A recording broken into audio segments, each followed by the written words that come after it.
in the last 10 minutes or so finally cooled off from Iowa, which was very warm. It is good. I enjoyed Iowa. I enjoyed the race. There were two of them. But it was a warm weekend in Newton, Iowa, as I'm sure it was for Indianapolis as well. And it's going to continue to be warm to the point where the air conditioning in the building's at 50 degrees. That's why if you're watching on YouTube in the break room of the company, I'm wearing a hooded sweatshirt, which is cool. On a Monday, and a good-looking Monday, how are you? My name is Jake Query. Jimmy Cook here as well as Eddie Garrison. It is Query & Company on 93.5 and 107.5 The Fan. We will begin simply with this before we get to what I think is the big topic of the weekend in Indianapolis. Jimmy, did you have a good weekend? Had a great weekend. Jake, we talked about it on Friday. The setup for my weekend involved the guy equivalent of a baby shower, having a diaper party, as my wife Haley and I are expecting at the end of September. And so had a bunch of friends, some coworkers over, and just kicked back and enjoyed, a last little send-off celebration before baby Cook arrives here in a couple months. I know, obviously, for conflicting work reasons, you were unable to be there, and then Eddie wasn't able to make it out there as well for kind of the same deal. Do I owe you diapers? I mean, the gauntlet was somewhat set, not to put you on the spot here, but your alleged best pal in one Derek Schultz, I know he claims that, and you have the restraining order out, but he did drop off some diapers in the actually, he dropped them with the most trustworthy person in the building, or self-proclaimed most trustworthy person in the building, Eddie Garrison, who made sure they were delivered to me. So I did not say that. You said you're the most trustworthy person around. You right? have no proof I said that. Okay. All right. I was trying to represent you as an honest man, but maybe Eddie's not an honest man. Anyway, I suppose if you wanted to, Jake, but you're of no obligation to do so. Where does one store an abundance of diapers? Garage, extra room, closet? So we've been storing them in the baby closet, yes. And my understanding is that you will be floored at how fast you go through them. I have been told that. I looked at the amount of diapers we received over the weekend, and I'm like, surely this is it. But I imagine it'll go relatively quickly, yes. How about you? How was Iowa? It was good. Did you make it to Hy-Vee? I did not make it to Hy-Vee, but they brought Hy-Vee to me because Hy-Vee does an unbelievable sponsorship activation at the racetrack. And so they had, and here's the thing, the media center at the Iowa Speedway has free water and soft drinks. Ooh. Including 20-ounce bottles of Diet Mountain Dew. That's a little slice of heaven for you. It is. And it's great. And there were concerts. Luke Combs was in concert. I did not stay for Eric Church after the race on Saturday, and then yesterday Post Malone was among those that performed. And is this this is ignorance of me. I saw a little bit of it, but like in terms of the Iowa community, and I know your extent of that is only, IndyCar and like your colleagues I know are all over the country, but is that event like a Super Bowl for the state of Iowa? That's a really good question. The concerts for certain, and I think the idea is to use the concerts as the gateway to get people to then come in and see the race and go, oh, wow, this is cool. Yeah. And it does feel like this year's crowd, and credit to Ann Fishgren, who works for IndyCar and puts all of this together and works tirelessly on it. This year's crowd was absolutely bigger than last year's in terms of those that stayed for the race to watch the race and see a part of the race for Indy Next and then qualifying. So, yeah, I think in Iowa it is a big deal. Now, the concerts in particular, there's an airport runway strip right behind the IndyCar racetrack in Newton. That's the landing strip where Rocky Marciano's plane was trying to land when he was fatally injured. He was trying to fly into Des Moines, and there was a bad weather. I mean, obviously we're talking like 60 years ago. But that landing strip is where these megastars fly in, come out, go out onto the stage at the racetrack, do a concert, and then get on the plane and fly out, or maybe they stay for some of the race. I'm not sure. But, yeah, it is definitely – Newton is a small town. I mean, it would be like the Newcastle track, if you will, just off the interstate. Boom, there's a racetrack. And but in Iowa, Hy-Vee, which is the grocery store chain based in Iowa, does a great job of promoting it. Mm-hmm. It was, I can't recall, I believe it was Saturday morning. My days kind of run together, so I don't remember which day it was that we learned of this news, and I apologize for that. I should look it up. But, woke up early, and the first text that I saw was of a storyline that is of major significance to the city of Indianapolis. And Mark Miles is going to join us here coming up at the bottom of the hour, and will better be able to shed light on this. But you may not know the name, folks. You probably have learned it now, the name of Jim Morris. But Jim Morris was Hoosier through and through.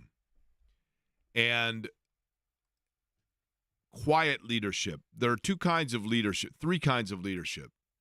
Somebody once told me that the definition of great leadership is understanding and being able to determine the times in which you need to lead.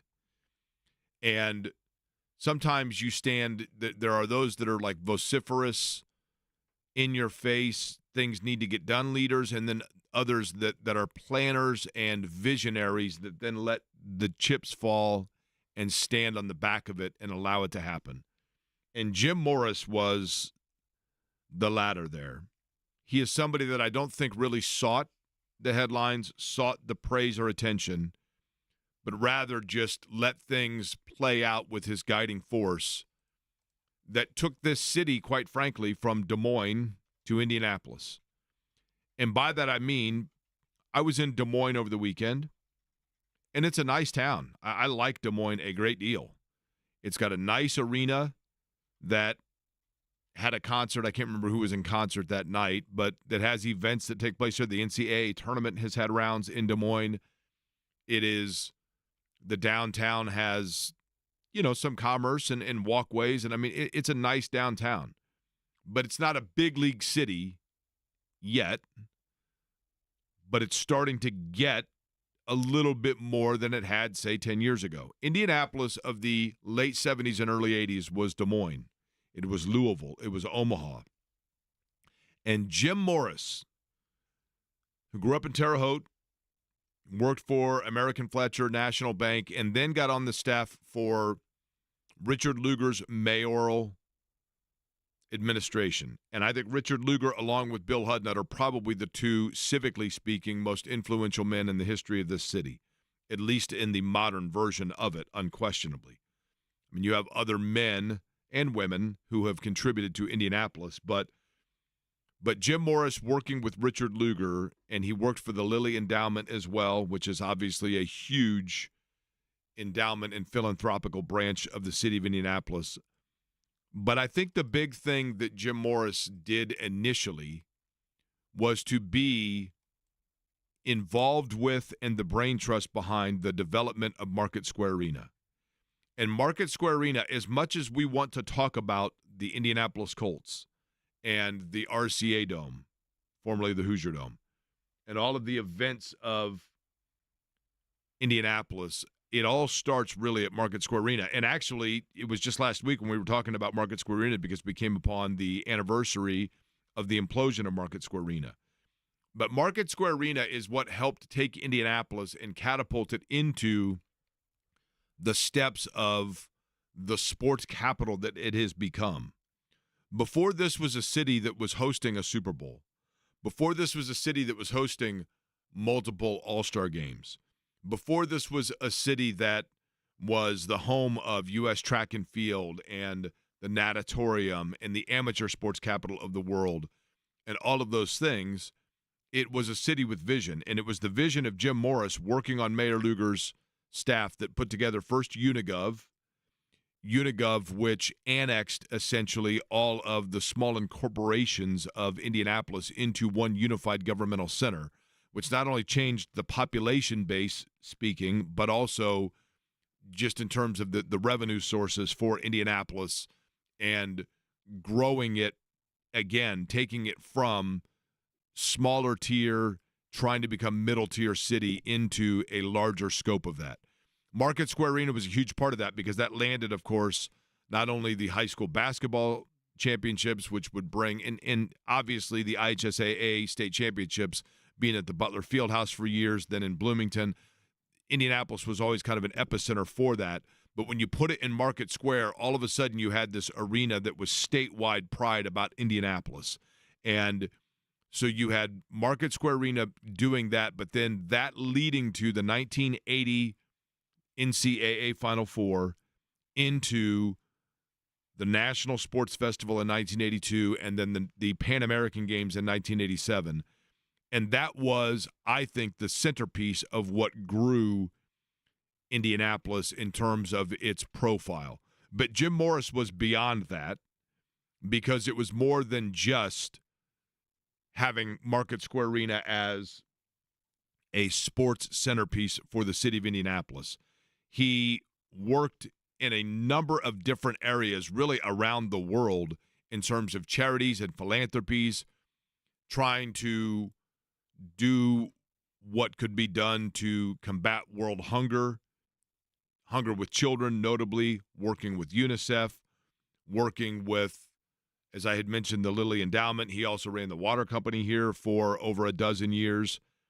And then ultimately in his final assignment being the vice chair for Pacer Sports and Entertainment. And what that job would have entailed was to obviously bring corporate money into the franchise itself, Gainbridge Fieldhouse, etc. So, again, the money that came in, the profile that came in to Indianapolis. Gary Dick of Inside Indiana, I thought, had a really good comment when I reached out to him today. And he said, it is impossible to overstate Jim's impact on Indianapolis and Indiana. Fingerprints on virtually every important initiative for more than 50 years. Indy as the sports capital is arguably never realized without Jim's vision, servant leadership. He was a giant in this town. And I think that when you live, you grow up in, you celebrate, or you simply enjoy the city of Indianapolis, you have to look at the pillars of those that built this city in terms of what it is today. And those pillars, and there are probably names that I would forget, but I mentioned Richard Lugar, certainly William Hudnut. I think you would have to put, goes without saying, the Simons and Jim Irsay on that list. That's for the obvious. And then, of course, Tony Holman and Mark Miles, who put together the Pan American Games. But kind of the centerpiece of all of that, the Phil Jackson kind of, if you will, of all of that was meshing the personalities, putting the different pieces to puzzles together, was Jim Morris. I did not know Jim Morris. It would be disingenuous to say that I did. I had met him. That would be irrelevant to the conversation nonetheless. But even without that, I knew of his influence because I knew of very influential people that looked to his leadership, that felt comfort in his leadership, or just one of those things where there was a security blanket or an umbrella for tentacles of this city, knowing that Jim Morris was always there as a glue piece that could bring things together. So on this day and throughout this week, I think as a city, we need to reflect upon Jim Morris and thank Jim Morris for his contribution, especially for those of us that are able to talk sports on the radio, of how he built this city that and I know most people listening to my voice right now, have such a love thereof for Jim Morris. Mark Miles will join us coming up in about 15 minutes to talk about exactly that. Jimmy, you spent the better part of the weekend, from what I could tell yesterday, at least, watching like 19 straight hours of soccer, right?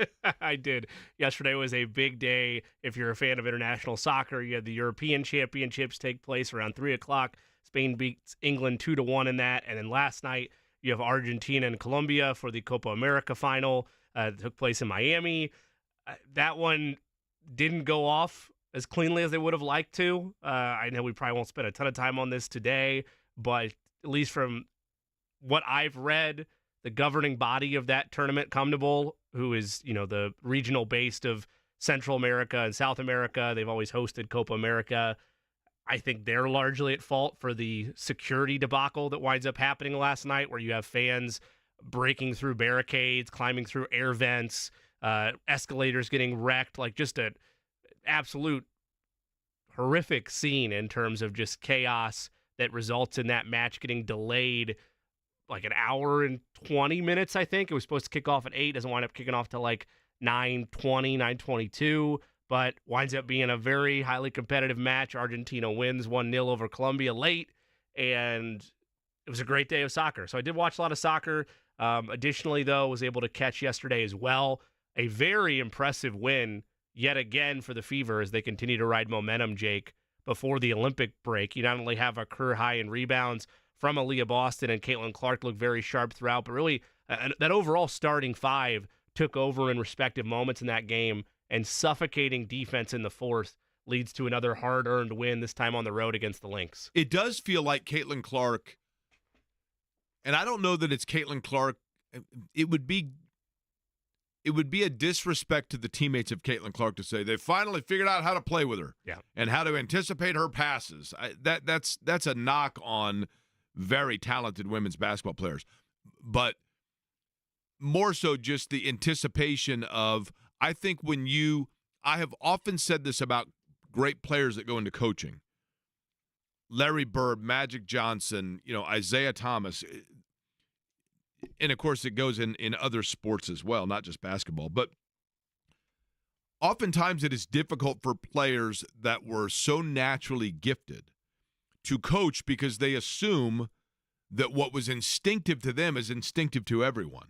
And so they are coaching or designing things, and those players are saying, no, wait a minute, but what happens between A and B here?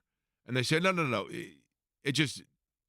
You just have to know that B comes after A. And they're like, but I don't understand that, because it's natural to a court vision player. And I think the same is true of playing with somebody who has a natural anticipatory sense of the game, of not knowing where the ball is, but where the ball needs to be, or how to get the ball there. And it does take a while. I don't mean intellectually for players to catch up to Caitlin Clark. I mean in anticipation of where that pass is coming from and where the movement is coming from. And I think that's happening now. And that acclimation period, Jimmy, this is a team that now is playing as well as probably one of the top 3 or 4 teams in the WNBA. But they got off to such the slow start that the numbers are a little misleading in terms of the standings. And on top of that, I think the better way to do it without insulting anybody, Jake, and you outlined it there, everybody's needing to learn how to play together. It's not just Caitlin Clark, or it's not just her teammates knowing where passes are, chemistry building there. It's Caitlin learning how to play with them. It's an entire influx of a rookie season, and you know that this is one of your future pieces, everybody learning how to play together. And that takes time. That's not insulting anybody on that roster's athletic abilities or basketball abilities. It's just the reality. Anytime you have a big transformative offseason, it takes time for things to develop. And it was well documented how difficult their schedule was out of the gate. I mean, you look at the amount of games they were playing in weeks on end span, or bi-week span of how many games they had going on, incorporated with the high level of competition they were up against out of the gate. I don't think now hindsight's a beautiful gift, but as you look back on that start, it makes a lot of sense. They struggled the way that they did. Now, there's still plenty of basketball left, and they're going to have to stay focused after the Olympic break. Obviously, one game left before that, but for them to be on the stretch they are, I believe winners of now 8 of their last 12, I think the mark is, and significant signature wins now over the Liberty, over the Lynx, being stacked on this run.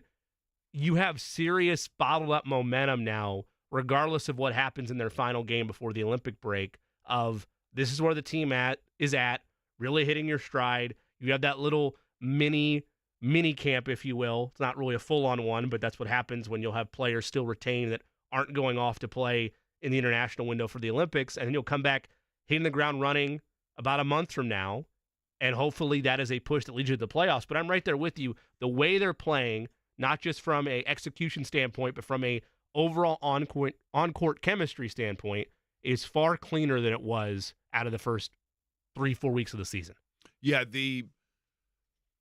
there was one play, I think Chap actually sent this out or posted this, where Caitlin Clark steps back for a 3, and you think for sure she's going to hit the 3. I saw the tweet, yeah. She makes one more move to her left, and probably, and I think this is where we sell Caitlin Clark short. We assume that her first thought is to get that second step, to get separation, to pull up and hit a Steph Curry level 3. I thought it was going up. On the play you're talking about, I thought it was going to go up. But I think her natural instinct was she stepped back to open a different lane to make a perfect entry pass into the low post for a higher percentage shot. It was exquisite. And just that's on a rope. That's the stuff that no matter who you're playing with, and again, it's not to say that the other players of the floor are inferior in terms of like basketball IQ. It's just a matter of having to reprogram that you have to be on a swivel and ready for a pass at all times. It's why you see, take Team USA last week on the men's side against Canada. Look how sloppy that first quarter was.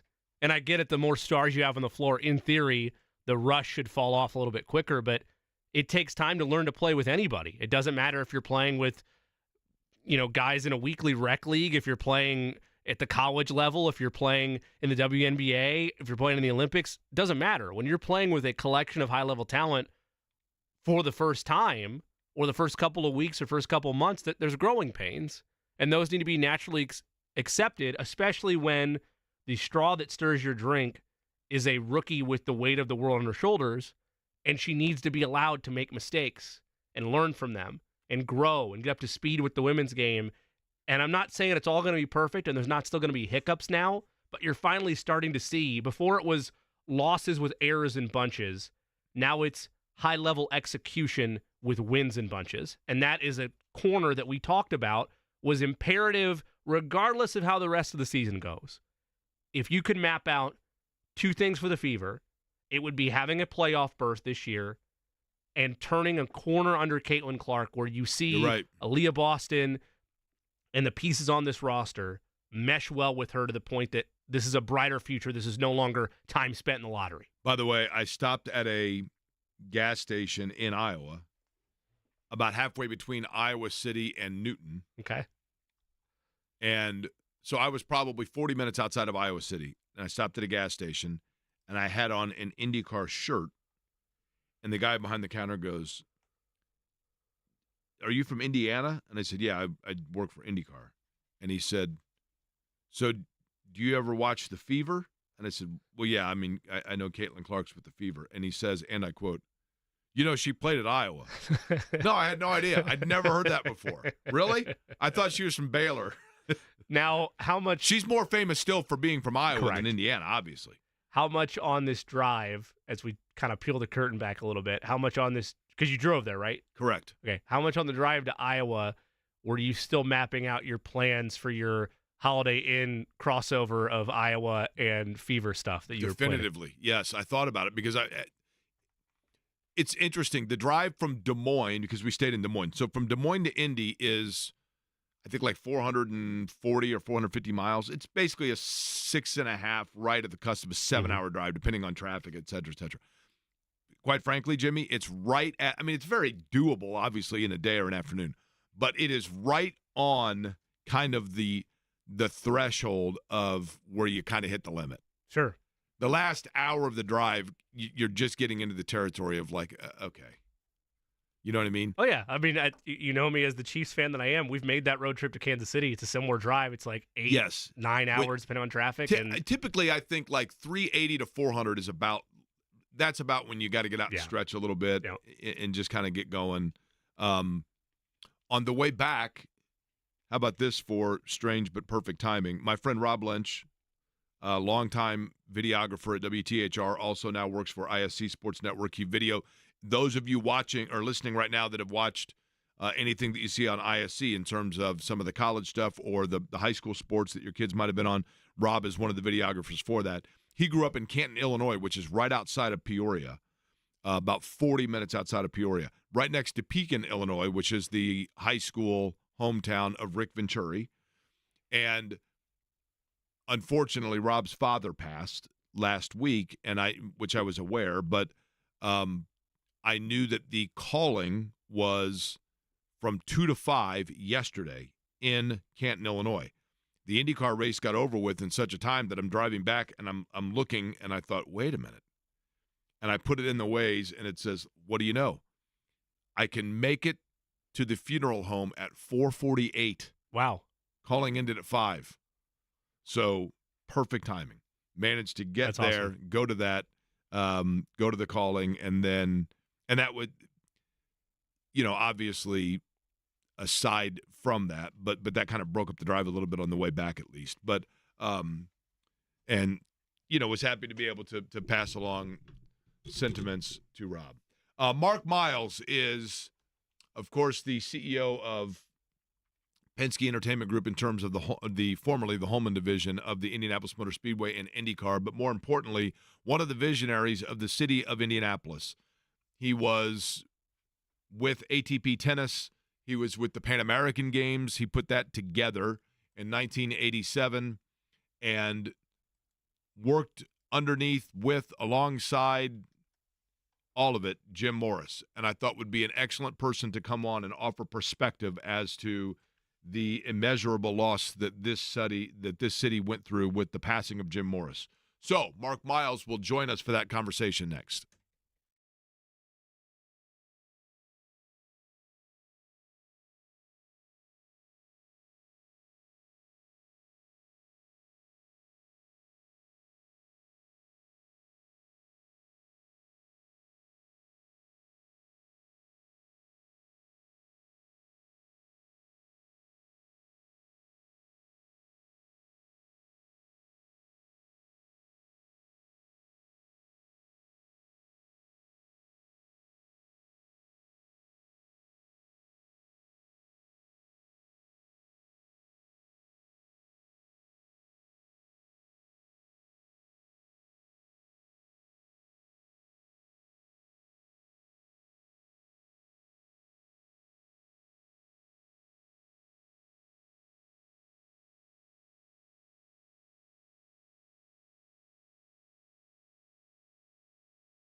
Halfway through the 12 o'clock hour in Indianapolis. For that matter, it's halfway through the 12 o'clock hour everywhere in the Eastern time zone. My name is Jake Query, Jimmy Cook, Eddie Garrison, the other voices you hear on this program called Query & Company on 93.5 and 107.5 The Fan. Opened the show today by talking about the passing of the vice chair of Pacer Sports and Entertainment, Jim Morris. And many may know the name, but not necessarily know the footprint of Jim Morris. If you hear that title, you think that it would be limited to the Pacers. It was not. It was so much more. And I thought a good person to shed light and illuminate on the impact of Jim Morris would be the CEO of Penske Entertainment and the president of the company as well, Mark Miles, who joins us now on the program and who himself has a long list of sports impact, notably in business impact throughout central Indiana. Mark, I appreciate the time. I'll get right to the matter, which is, and I'm sure this is not the easiest thing to do because it is so vast. So my condolences to you on the passing of what I would assume is a friend of yours in Jim Morris. But if you had to put into words, what is the legacy of Jim Morris in Indianapolis? Yeah, thanks, Jake. I'd rather talk to you on another occasion, but Jim was so important. I'm happy to speak with you for your listeners today. I guess if you had to boil it all down, and I know people will think this is hyperbole, but I knew Jim and was sort of a sometimes participant, at least close observer from the late 70s. I think Jim was really kind of the father of the downtown and the sports initiative and the downtown university. In so many ways, he wasn't just the guy that would convene and the guy that would he had much of the vision and a huge part of the execution for the creation of our downtown. When I graduated from high school, it was in Eno Place, Naptown, and we all wanted to go away to college and then go away because it wasn't the place that it is today. And Jim had this passion and this vision and, frankly, the ability to get stuff done that created downtown as we know it today and created, the sports venues, the sports initiative, the strategy, and really made it happen. I would say in my mind there were probably three people that I would sort of put in that bucket, Jim being the first among them. But Jim and Ted Boehm, who founded the Sports Corp, and David Frick, the three of them worked incredibly closely together. Jim in some ways was the more visionary. The other two were maybe more execution-oriented. But, man, those guys deserve all the credit for the city that we have today. Mark, it goes without saying that in order to – Mark Miles is our guest. He is on the Express Pro Tire and Auto Guest line. When you have a vision, and maybe it goes all the way back to when Jim Morris, and even before, he was working for Richard Lugar, and they put together Unigov and then the vision of Market Square Arena, and now we're off and running to an extent. But in terms of his leadership style, was it a matter of him simply having the ability to put the right people around him, or was he more a direct leader of commanding and demanding orders, or was he the kind of person that put people together and then they said, I want to deliver for this guy because I like him and I like his vision, if that makes sense what I'm asking? No, it does. It's a very clear question. Definitely not a command and control kind of guy. He, again, was exceptional. I mean, completely unique in his ability to reach out to people from all corners of the community, people who wouldn't normally get together, because he worked very hard at developing those relationships and creating trust. And so he could call people together and never, he was inspiring. He was never given orders. And his MO was also to take two or three things and think about how to pull them together, how to connect them in ways that just didn't occur to other people, and make the ideas bigger and so more inspiring to other people. I remember, I was involved in the Pan American Games, and it was sort of initially under the auspices of the Sports Corp. Ted Boehm, the day I was hired, said, "Hey, go see Jim." So I went up to the endowment to see Jim Morris, who talked about the Pan American Games. And he started talking about, new apartment complex that's going to be built, in the Indiana Avenue area, and 2 or 3 other things like the canal, and that were just ideas at the time. And I said, "Jim, no, I came here to talk about the Pan Am Games." It was such a reach to think about how the way he thought about how you could take this and that and another thing and pull them all together and make them more potent, more compelling, maybe get them done earlier. Incredible vision. But look, he was also at Lilly Endowment. And at the time, the endowment, one of its community development strategies was to build downtown. And they put a lot of money into the building of downtown. So when Jim called, beyond his personal relationships, if you were going to a meeting at the endowment, he had an incredible convening power because the endowment was heavily involved in pivotal funding for a lot of these projects.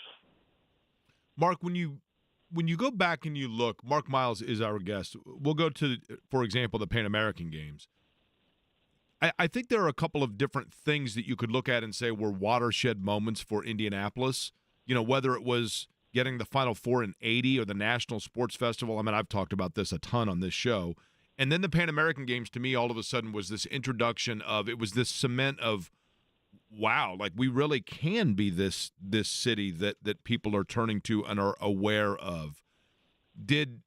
At what point would you say that Jim Morris started to have those visions in terms of the understanding of what we could be, and how far was he ahead of his contemporaries that he had to kind of convince to get on board? Yeah, I think, so the Pan Am Games, we got the right to host the games. I think we got that telex saying we'd won the competition probably in December of '84.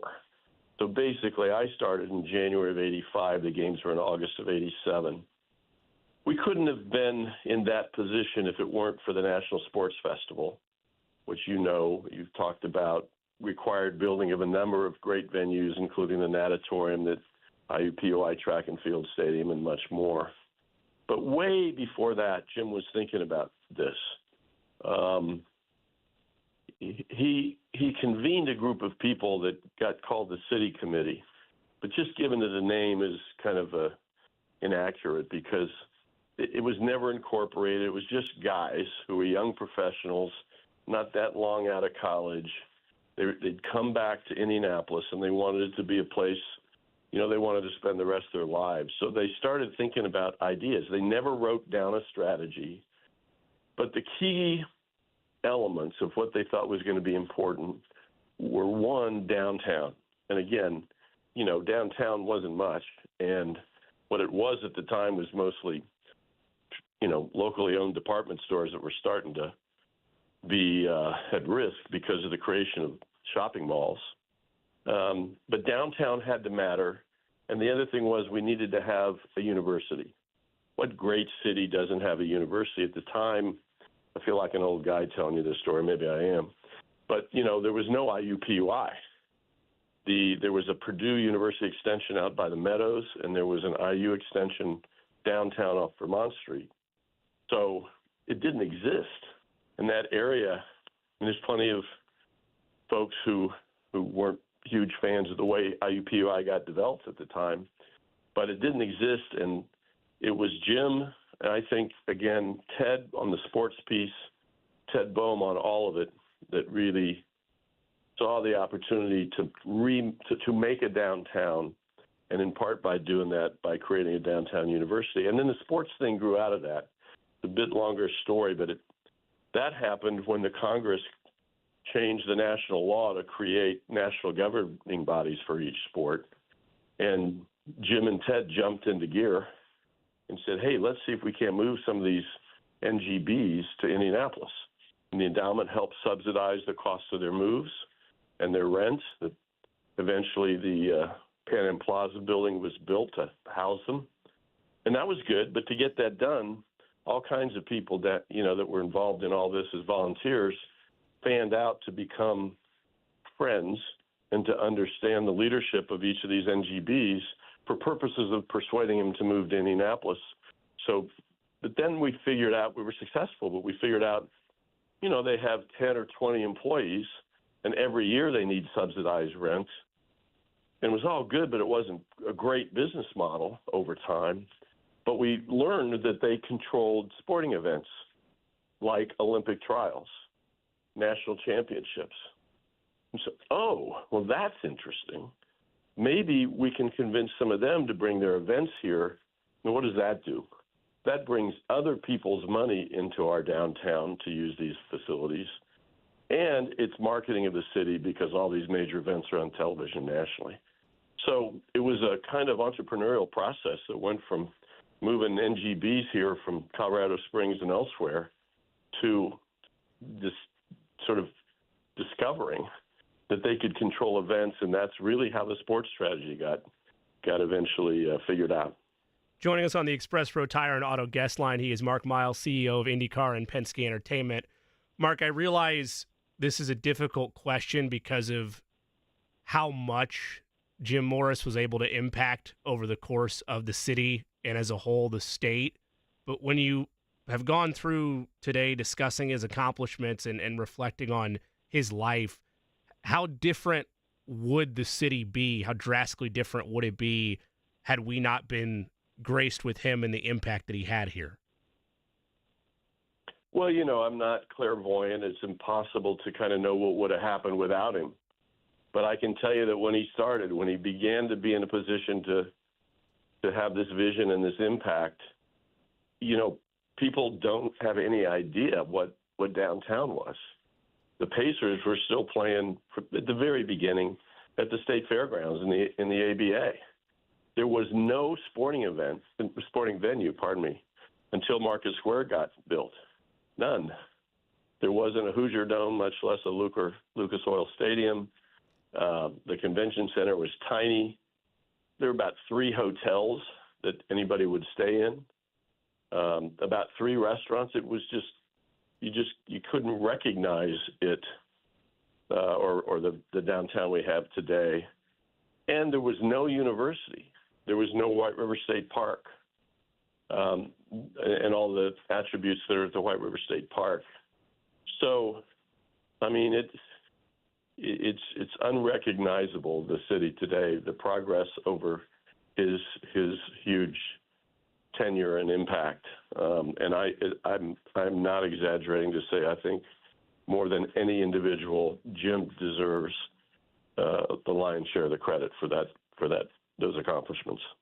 Mark, finally, we just got done with big crowds at Iowa, and another successful. Hy-Vee did a great job of promoting for the IndyCar race for back-to-back races Saturday and then Sunday. When I got back to the hotel Saturday, I was a little tired yesterday, and I'll tell you why. I haven't slept for like 3 weeks because I've been losing sleep over this, and I'm still hell-bent on it, and I have an issue with hyper-focusing on things. But I think I mentioned it to you. So the Pan Am Games were such a huge part of this town. I mean, you were obviously, the brain trust behind that and leading that and putting it together. And it was a watershed moment, in my opinion, of catapulting Indianapolis into big league status from a sports standpoint. And so much was facilitated by it that the quote-unquote eternal flame that was lit to start the Pan Am Games in '87 really, to me, was symbolic of this town. And I realize progress is progress, and they're putting in the new hotel there in the area just next to Pan Am Plaza. But I'm losing sleep worried over the fact that they've removed the Cauldron. Now, have we gotten to the mystery here of what's happened to the Cauldron? Do we know if it's still around? You challenged me to find that out, and I haven't done it yet. So I don't know the issue. I will say there's a lot of melancholy because I remember how sort of proud everybody was when we opened the plaza and the Pan American building office tower. That was cool, right? There was this great Olympic suite on top. It was it was surreal. I mean, it was 3 weeks of a surreal "am I in Indianapolis" thing. And then the thing that was cool about it is we never lost steam from it. That's why, to me, that flame is so symbolic.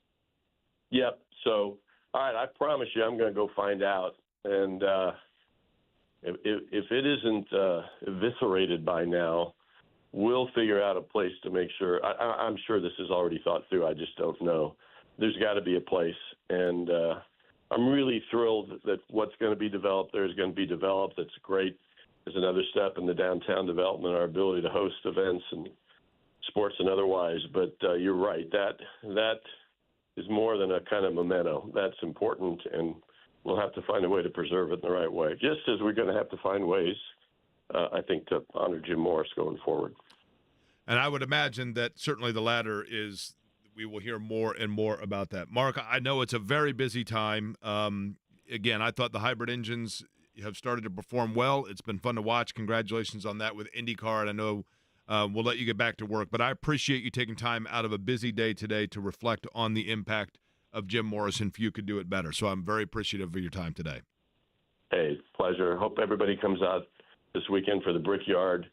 And, Jake, I'll probably see you in Toronto.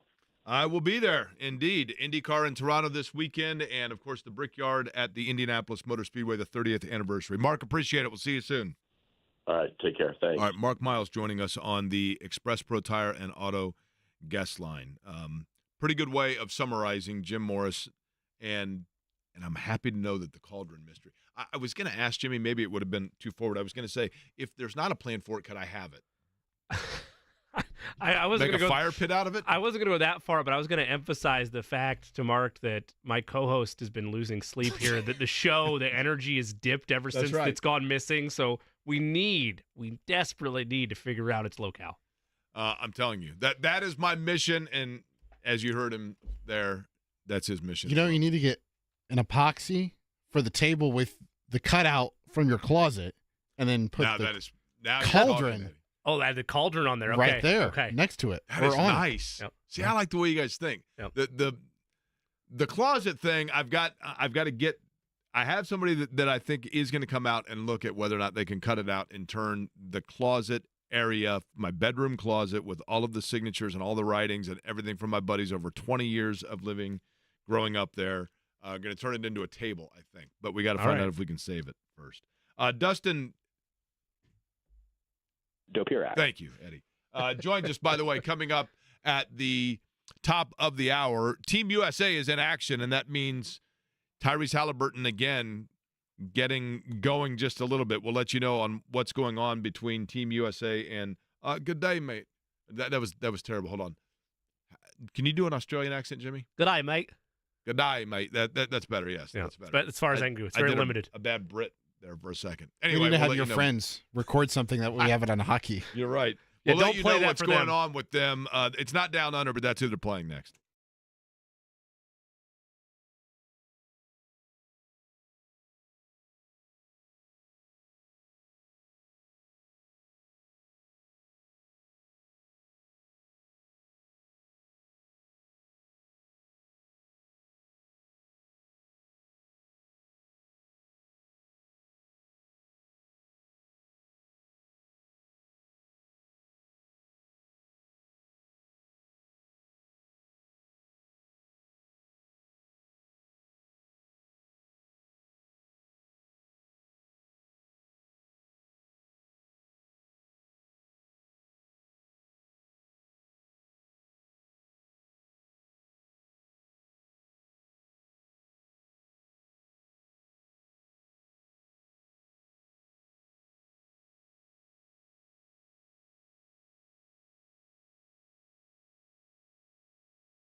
time today. Ed Carpenter going to join us bottom of the 1 o'clock hour. Speaking of the hybrid engines, Ed Carpenter was pretty critical of that after the race in Iowa, race number 2, and so I thought Ed would be interesting to have on. He will join us at 1:30. The one real drawback of the weekend in Iowa was really the only drawback. I didn't get a chance to go to Made Right.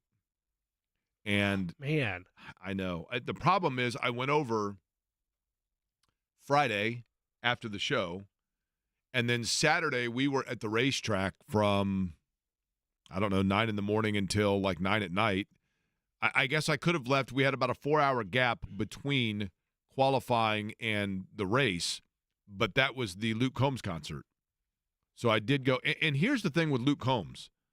Either one of you guys a fan of Luke Combs? I'm not a big country music fan. My wife is. I don't have a problem with Luke Combs. Eddie? I don't really listen to country music, but I do like a couple of his hits. So Are you a Luke Combs fan? I'm also, here's the thing. I'm not a country music guy, but country music admittedly is very summer feel. Sure. You know, like Sure. and last year, I think I told you guys, I went to see Kenny Chesney a couple of weeks ago, specifically because I saw his show last year at Iowa. He was there along with Tim McGraw, and then Gwen Stefani also was there last year. But Chesney's concert was just so high energy and fun, and like kind of party-like fun, that's why I went and saw him at Ruoff, and it was a lot of fun a couple of weeks ago. Luke Combs, while a fabulous singer and no doubt entertainer, more felt like I was sitting around a campfire, which partially because it was like 100 degrees. But it just was the energy level was not what it is for a Kenny Chesney. I mean, he's a tremendous singer, but a very low-key one for certain. Dustin. Dopirak. Thank you, Eddie. Joining us coming up here in about 5.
Summer of basketball continues with Pacers implications. We, of course, have Las Vegas Summer League underway.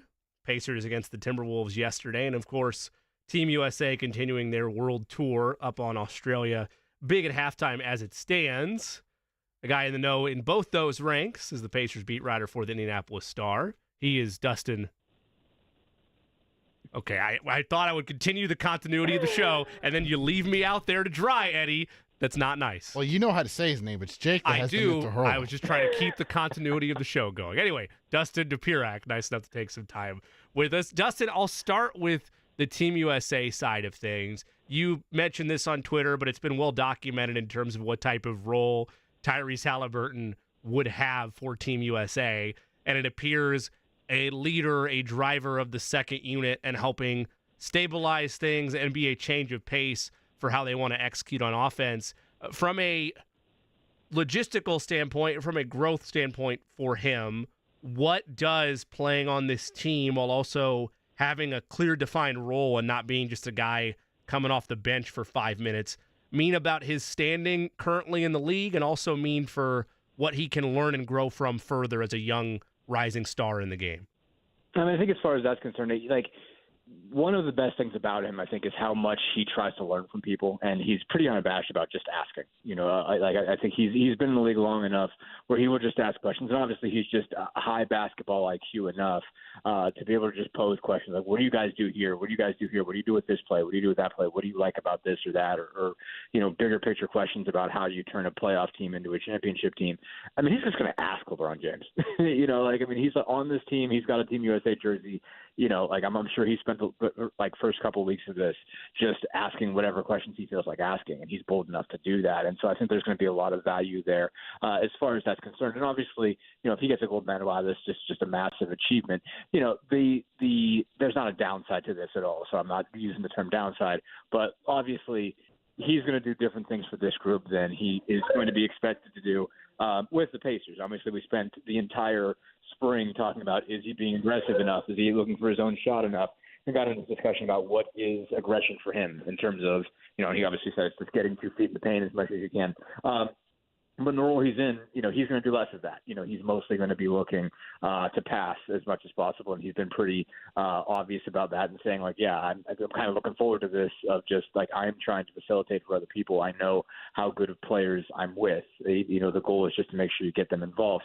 And it'll be interesting to see, like, what his second unit really looks like, obviously, because they have a different starting five today than they had against Canada. So we'll see what his, you know, basically who he's running with. I mean, it looks like, you know, they might be sticking with that Adebayo Davis duo, which I think is really interesting, kind of have two guys that are playing, you know, essentially playing the five in the NBA, and those two playing off of each other and kind of going off of seeing how that works in FIBA rules. But, you know, we'll see just kind of what kind of group he goes with. But I think, one, it'll be good for him to be around that kind of talent. I mean, I think he just really wants to win something all the way. You know, I mean, like, you know, so obviously his Team USA last year finished fourth in that event. I think he wants to know what it's like to win a championship. So there's going to be there's a lot of benefit for this, but I think in terms of what he's going to be and what that's going to mean for, you know, who he is with the Pacers, a lot is going to be what he learns from the superstars that he's playing with, and I think he's trying to milk that as much as he can. And do you think it will be a challenge, Dustin, for Tyrese Halliburton to kind of recalibrate roles, if you will, to go automatically from one situation or expectation of what he does on the floor to another team when he gets back with the Pacers? How easy is it for a player to make that crossover, if you will?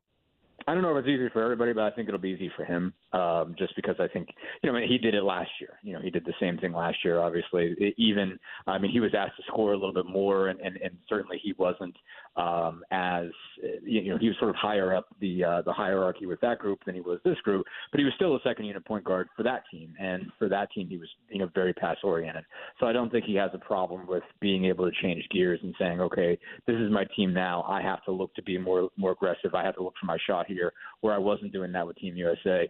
I imagine there are some guys for whom, you know, that is a pretty significant difference, but I don't think it is for him. I think just sort of leaning into just getting a shot is not a big deal. This is easy for him. This is natural for him to want to be pass first, so that there is, like, it is a change in gears, but I don't think it's such a big change in gears that, you know, he's going to be like, oh, you know, it's hard to take shots. I mean, for the amount of shots he's going to be taking, I don't think it's a bother for him. He's going to be annoyed at some point if we start asking about how many shots he's taking again. But I think that's going to be the biggest, change. Biggest change there is having to get into that when it's a big deal. And it might be a while before we're even really pushing that topic anyway, as far as, okay, how many shots does he have to get a night? If that's only going to be a thing that matters if they're losing.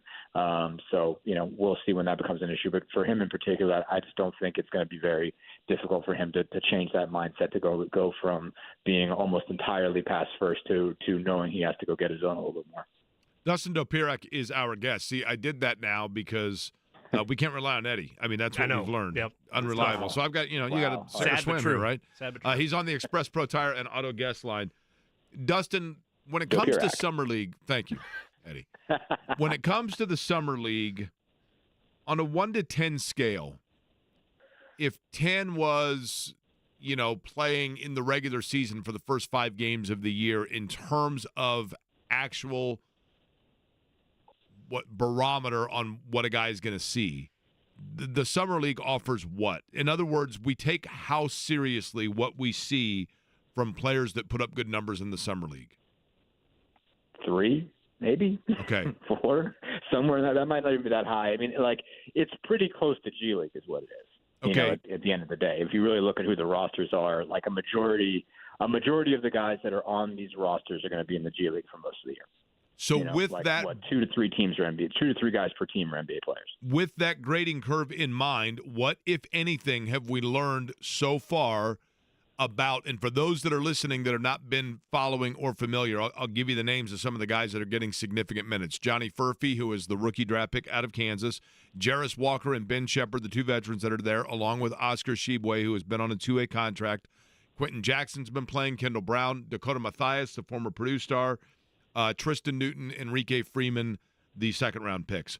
We can gauge how much or we have learned what from these players. Man, a few small things for everybody. I think you're when it comes to the draft picks in particular, you're just trying to get a sense of how they just how they hold up against professionals, because a lot of the guys that you're playing are G League guys that have been around for a couple of years. You enter all the draft picks into this. You have the guys that are sort of second year rookies, some of which got NBA time last year, some didn't, and then you fill that around with guys that are 2-way players and whatnot.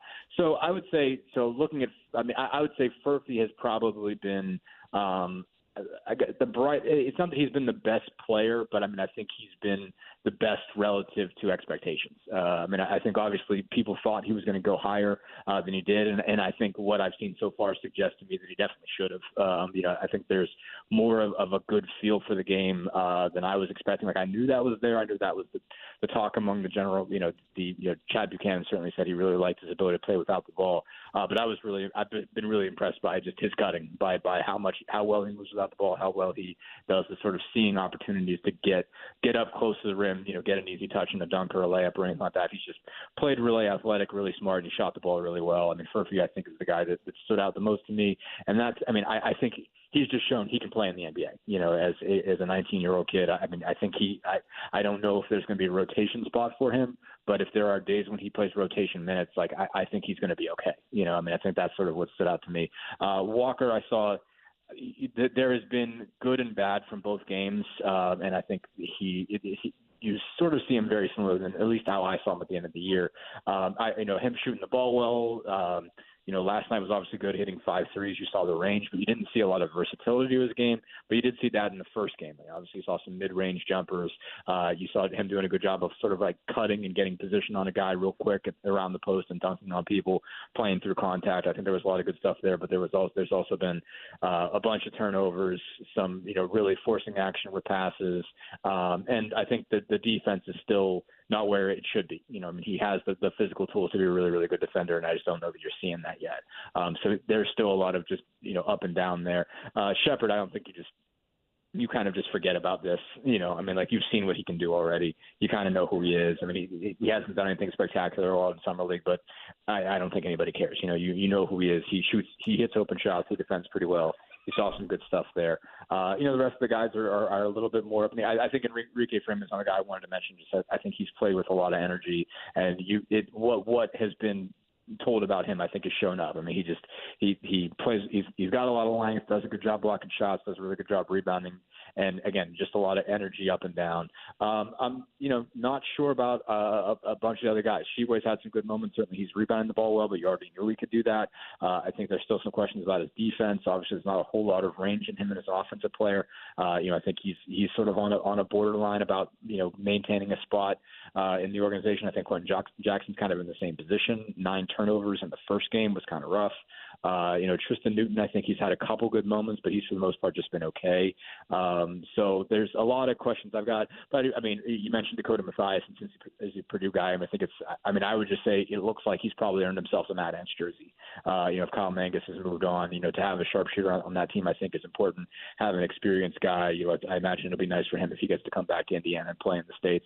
So that's worth saying. He's obviously shot the ball really well. And again, I think that means there's a Pacer spot for him or a two-way spot? Almost certainly not. But it'd be nice for a guy from Purdue to come back and have a spot on the Matt Ants and be able to play relatively close to home. I know he's an Ohio guy originally, but still be back in the Midwest. I think would be a good deal for him. Pacers beat writer for the Indy Star, Dustin Dopirak, is our guest. He joined us on the Express Road Tire and Auto guest line. That was trust right there is what that was. That was trust. That was execution. We're back. Everybody's back. The vibes are great. A year ago, Pacers' second-year players that were getting minutes were highlighted in the Summer League, were highlighted by Andrew Nembhard and Benedict Mathurin. And their stay in Summer League was brief. It was enough to get a little bit of a feel there. Like you mentioned, it's maybe 2 to 3 NBA guys at most on a roster, and then G League or guys that are experienced internationally. They're hoping to find spots within the NBA's system. When you look at 2 second-year guys that stand out for us in Jarris Walker and Ben Sheppard, I know you mentioned with Sheppard, it's largely what he is at this point. Like, it's great to see him out there. Maybe he just loves basketball that much, but okay, like it's nothing that happens out there is really going to change my evaluation of him. But with Jarris Walker, I've been impressed with what I've seen through their 2 games. Will we reach a point with either one of them through this Summer League process where, just like last year with Mather and Nembhard, okay, it's time to shut it down. Great to see you guys out there, but let's focus now on the prep and lead up to camp? My guess would, it's going to come for both of them at some point. It's kind of a question of when. I would say if I'm them, I tell Sheppard to go home.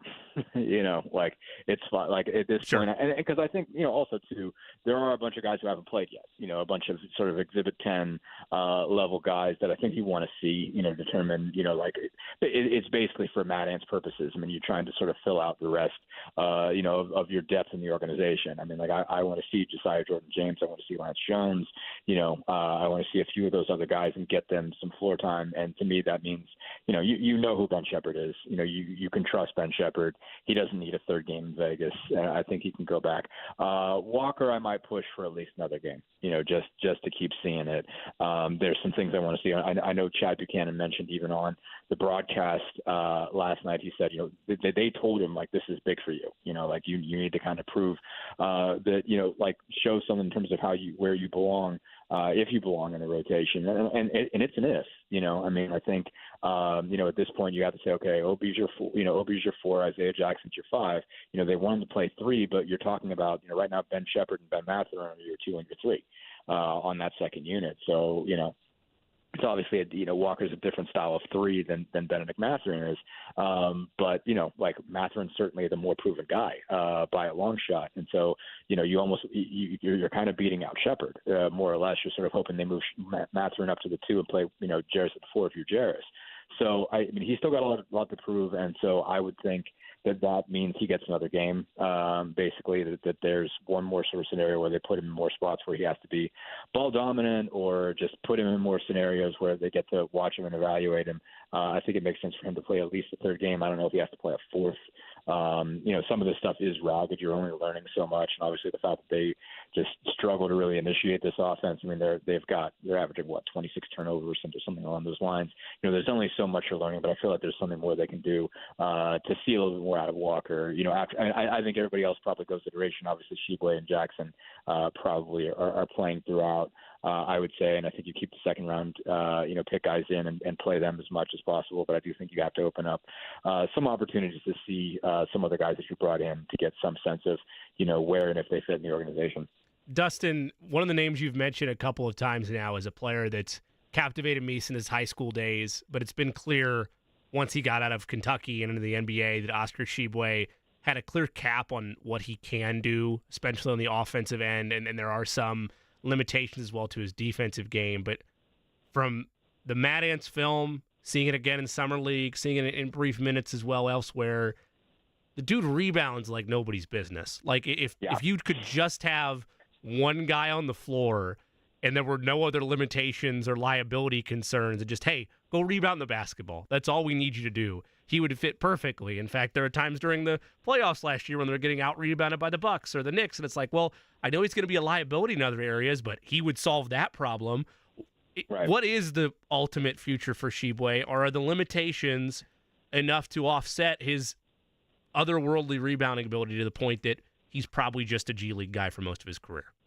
Yeah, I mean, I think the thing that stuck out, this is the thing that I probably won't be able to shake just in the analysis, and so for me it's been relatively small sample size, but I mean, whether probably 3 or 4 Mad Ants games last year, probably should have gone to more, but I went to the playoff game, when they played the Delaware Bluecoats, and he only played 17 minutes in that game because the Bluecoats played like an all-wing lineup. They didn't really have they had a true 5 out there for a little, but that's the only time that the Mad Ants could keep Tshiebwe out there because he just couldn't stay in front of guys when they played a smaller lineup. And so, again, he had just won G League Rookie of the Year. I mean, he, again, averaged 16 rebounds a game, in both Showcase Cup and regular season play. I mean, that's just an absurd number.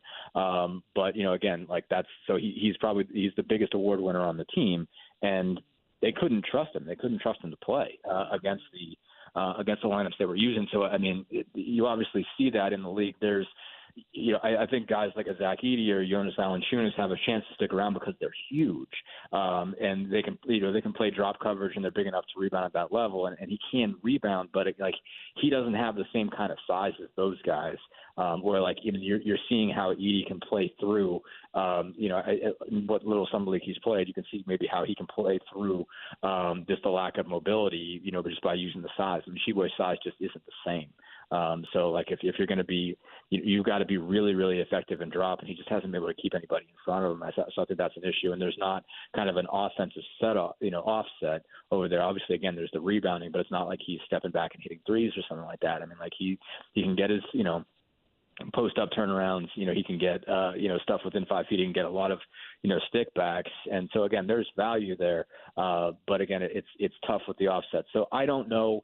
I don't know if someone can just find a spot for him in a way that it makes sense, but it's tough. It's tough to keep him around. And when somebody can, have a game plan that takes him off the floor, that's just tough to have a guy in a prominent position or use a roster spot on somebody like that. Dustin, you remember Chris Duarte, right? Former Pacer? Of course I do. Now with the Bulls. Yeah. And a good player. And obviously, as a rookie for Indiana, was really a pleasant surprise. And you thought, wow, this guy, he's a mature player. He can kind of do a little of everything. And then he just, I don't know with his confidence, but, he lost his footing. And you found out that maybe some of his success was just kind of being in the right situation right out of the box. I'm not trying to be negative, Nancy, but is there any chance as we move along that Ben Sheppard becomes Chris Duarte Part 2? I'm going to say no for this reason. I think Duarte's numbers looked better because, because somebody needed to score the basketball. They needed to start to get buckets, and so that his numbers go up on the basis of he's got to be that. Ben Sheppard just. Ben Sheppard wasn't on there because he had to score. He didn't really score. It's just he did all the little things well. Duarte did little things well as well, but he got knocked off course when he had the ankle injury, and then Mathurin was kind of the more talented option, basically. So once Duarte got hurt, once Mathurin moved in and started getting heavy minutes, it was tough to even find Chris a chance to play. With Sheppard, you don't look at it and say, okay, imagine Ben Sheppard in 2 or 3 years as your starting 2 guard averaging 15 to 20 a game. Like I don't think anybody's looking at him that way. I think everybody's more looking at him as, Rick Carlisle continues to say, like, he's a role player, but he's very good at being a role player. Like, he's going to do basic stuff and do it well. And there's a space for somebody like that. You might have a lineup that's too talented for him to get on the floor frequently, but he can just hang around and there will be a time when you need him. And like that could be a scenario. Like maybe he might not be a top 10 guy all of his career. He might not be a rotation guy all of his career, but he might be the 11th to 12th or 12th guy. The Pacers might be able to increase their talent level enough so that Shepherd isn't part of the second unit. But at some point in the course of 82, you have to play guys that you're not playing at the beginning, and that's how it went for him last year. And it's just when you play him, you can trust that he's going to go out there, he's going to defend without fouling, he's going to be able to handle a couple different positions, he's going to shoot the open shots, he's going to move the ball, otherwise he's going to chase loose balls. I think you can trust that's who Ben Shepherd is. I don't know that he's going to necessarily fade in the same way. Like you didn't have – where like Duarte, you had a couple games where he scored 30 this night, he scored 25 this night. Look at the scoring capacity. That's not necessarily going to be Ben Shepherd. It's like, the Ben Shepherd moments that stand out are, like he got the defensive stop at the end of the Raptors game right before the All-Star break. And like little stuff like that, getting in guys' way, chasing down loose balls, getting going in transition. I guess he's just never going to fly that close to the sun to start with. He's just going to be a guy that is steady. And again, he might sort of disappear for a little while, if you have a really talented roster he's on, whether it be with the Pacers or somebody else. But again, you're just going to always be able to trust him to be who he is and, get the type of hustle points, defense, and, open three shooting that you're getting out of him. Dustin, did you ever play Dungeons and Dragons when you were a kid? I did not. I know of it, but I didn't with any degree of. Were you a fan of Dale Davis, former Pacer Dale Davis? I'm trying to think of things that would be fun, like D&D on D&D type thing. You know what I mean? Yeah, I don't really have a good one for you. Anybody call you D&D when you were a kid? Good player, I know that, but that's about it. I mean, I'm staving off the temptation of a double D joke here. Right? I mean, right. Yeah, just pass by that one. Gets into a whole different category. Jimmy, were you a Dungeons and Dragons kid? No, I like him. I know of it. I think people my generation, if you had no idea about it, it gets used as a plot device in Stranger Things. If you ever saw that Netflix show. So, like, I guess I know of it, but never played. Eddie? Negative. There's some place on the north side where you could go play Dungeons and Dragons and eat donuts. Yes, it's still there, I think. I think it just closed. Oh, did it close? Oh, Yeah. well, it stinks. Dustin, you could have gotten free donuts, right? If you went in there and you told him your initials are D&D. I should have. That missed opportunity there. Okay, what's next for you here just in terms of, the things that you're looking out for? Summer League and I guess Team USA, kind of a double dip here, right? Yeah, no, I'm just going to keep my eye on this. I was watching this game now. I walked away from it a little bit, so I'm not sure how Halliburton did in this latest sequence. But obviously keep my eyes on that because obviously it's still an important narrative, I think, for a guy, that's critical piece of the Pacers franchise. How he does in this is going to be something he's going to remember forever. It's going to be part of sort of the narrative of his career. But obviously just keeping an eye on Summer League. So yeah, back and forth, just watching games at like noon and 12 or 4 in the afternoon the next couple of days to see, check on the present, the future, I guess some of the future at least of the Pacers franchise. Dustin, always good to catch up with you. Enjoy every second of it with the basketball of Summer League and of Team USA's quest for gold, and look forward to continue to talk with you as we get closer to camp. Sounds good. Thanks, guys. Again, that was Dustin Dopirak of the Indianapolis Star. Perfect. Covers all things Pacers. Well executed there. It was very well. We're back. By the way, I'm looking at, because we were, watching Team USA and their group, Puerto Rico's in their group in this round that they're playing in, and it reminded me of the Pan Am Games. When I was a ball boy for the Pan Am Games for basketball, everybody in the city of Indianapolis volunteered in some way, shape, or form. My dad was the protocol manager for roller skating. Believe it or not, that was a sport. My dad just volunteered like everybody else, and he was made protocol manager, which meant that he was in charge of setting up the tents for basically hospitality for the roller skating venue, which was the Indianapolis Motor Speedway. And so the night before, after the opening games, I'm saying this because we have Mark Miles on earlier, by the way, also. But my dad had to go out and set up tents for when the roller skating venue was getting ready to be used. And the main straight of the Indianapolis Motor Speedway was the main straight for the roller, like it was like speed skating, but on roller skates. And myself, Brad Fields, Dewey Williams, went out with my dad to set up tables and do everything. This was the summer before my freshman year of high school. And I guess I can tell this now. My dad said, well, I guess we were literally the only people at the Speedway. It was like 9 o'clock at night, and so we're setting everything up. And my dad said, well, do you guys think we should drive on the track? Because we had to drive his car out there anyway to set up everything, and the track was going to be used as the venue. So we got in my dad's Buick Skylark, insert your My Cousin Vinny joke, and drove a lap. And then my dad said, well, each one of you guys want to drive on the track? So the very first time that I ever drove a car was on the Indianapolis Motor Speedway surface as part of the Pan American Games. The president and chief operating officer of the Pan Am Games was Mark Miles, who we had on to talk about Jim Morris. And that conversation will be available, Eddie, on podcast form where? The Podcast Center. Go to 1075thefan.com. And so you can hear what Mark Miles had to say, not only about the vision of the Pan Am Games, but Jim Morris, one of the architects of Indianapolis.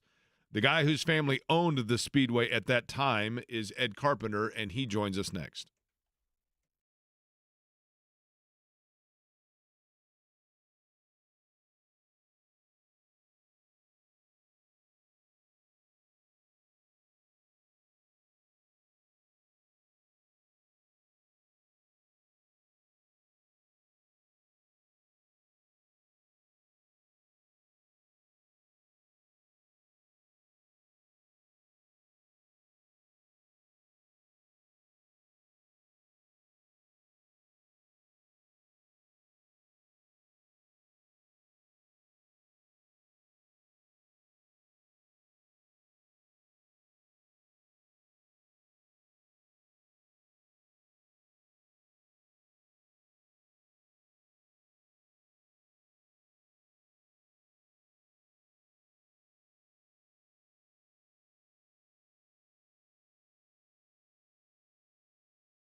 Rolling along on a Monday, IndyCar doubleheader over the weekend, Saturday night race in Iowa, and then yesterday, which I enjoyed, an earlier start to the day at the Iowa Speedway. It was after race number 2 on the radio network with track dude Michael Young, where Ed Carpenter voiced his frustration. I'll say that over displeasure. And I understand that, first off, it was like 150 degrees, but, obviously coming out of a race car after a race itself, I imagine that emotions are going to be high, but I heard Ed Carpenter and thought, you know what, I need to get him on the show because of his comments about the hybrid engine and just overall the racing at Iowa. So he joins us now on the Express Pro Tire and Auto Guest line, of course, from Ed Carpenter Racing. Ed Carpenter.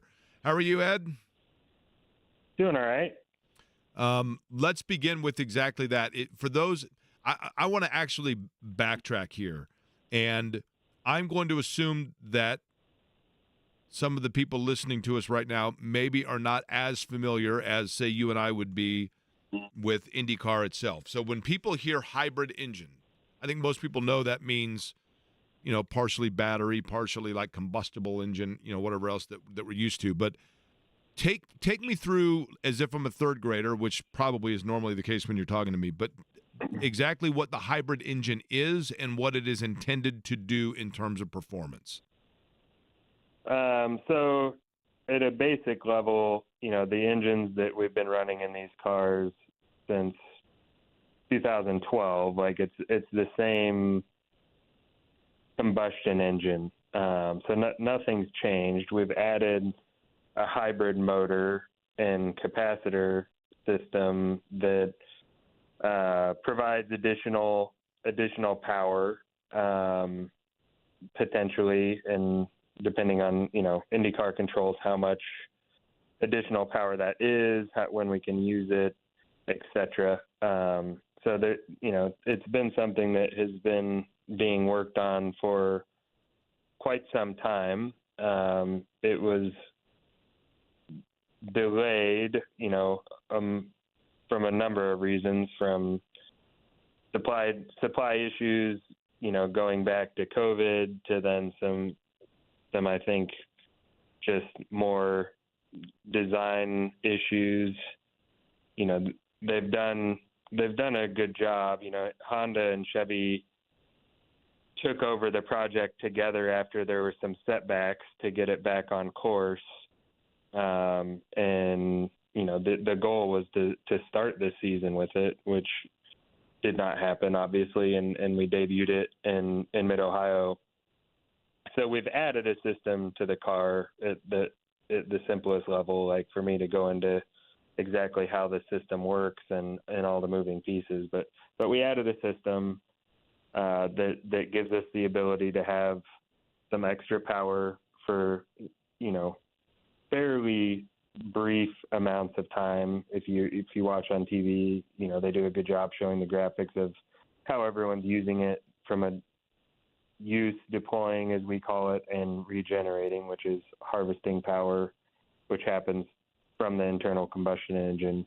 But when we added it, we added a significant amount of weight to the cars, and it's in my opinion, we're seeing an impact on that, on how it's affecting the product on track. There were other factors at Iowa. They repaved the corners, which anytime we get a track with new pavement, it isn't necessarily the best thing for our formula. But the weight has created issues with tires and the levels of downforce that we can run, just because of how much load the tires can withstand. So that's really where my frustration was coming from, is we've introduced something that at least, some of the manufacturers want, and theoretically potential new manufacturers coming in are interested in. But we've done it in a manner where, I think we're not helping the product that we have right now, which has been a very good product, and there's a lot of momentum in the sport. So it frustrates me when we do things that, as a series we have somewhat control over, that's having a negative impact on the products that we're putting forth for fans in attendance, the viewers, et cetera. So basically, you've got this little contraption that goes on the car that's supposed to allow the car in short bursts to go faster, like on Mario Kart, like all of a sudden you get a little boost. But because of the addition of that piece, it aerodynamically affects other areas of the car that then make it too hard to pass or get too free, and so therefore it just kind of goes back to square one. Is that a fair way of saying it? Yeah, I mean, the aerodynamic effect is more from the weight and the loads. At a place like Iowa, and it's been a factor. Other places we've tested as well. Firestone had made some adjustments to the tires anticipating it, but long story short, I just don't think we're fully prepared to have it be as integral a part of what we're doing as was hoped. If you watch qualifying, there were some issues in qualifying. You had cars making multiple attempts. You had the pole sitter, Colton Herta, who's had an issue with his not functioning, was still good enough for pole. So it doesn't have a giant impact from a positive standpoint on what we're doing. It's not allowing you to make passes at an easier level. It's not really allowing you to defend. It probably helps defending more than overtaking. But there's some unintended consequences right now, which is going to happen anytime you introduce something new. I guess I'm just struggling with the timing of it right now in the thick of our season as we are right now. Ed Carpenter is our guest. He joins us on the Express Pro Tire and Auto guest line. And I've always felt, especially locally, that your voice carries weight because of the fact that, A, the deep local ties here, but also being the only, driver owner on the series. And I'm not going to have you necessarily out anybody, but in conversations that you've had with other drivers, other owners, is this felt quietly around the series, or do you think that you're in the minority on the frustrations with the hybrid engines? That's a hard question to answer. I'm comfortable speaking for myself. Sure. And it's, I care so much about our sport and series, and that's where the frustration is coming from. And I know we can put a better product out there, and we will. I'm hesitant to speak for anyone else. Yeah. All I can do is speak to my opinion, which some may appreciate, some may not. But like I said from the beginning, I think the circumstances of how we got here, I think the parties involved did a really good job getting it to this point. I guess I feel like some of the stuff we're dealing with, it's hard to test this out in the middle of the season. Can it be fixed? Like, does more testing? I know you mentioned potentially off-season testing being the goal, but can it get to a point in your mind where it benefits the product? I hope so. I think I don't think it's going anywhere. I don't think that's going to change. But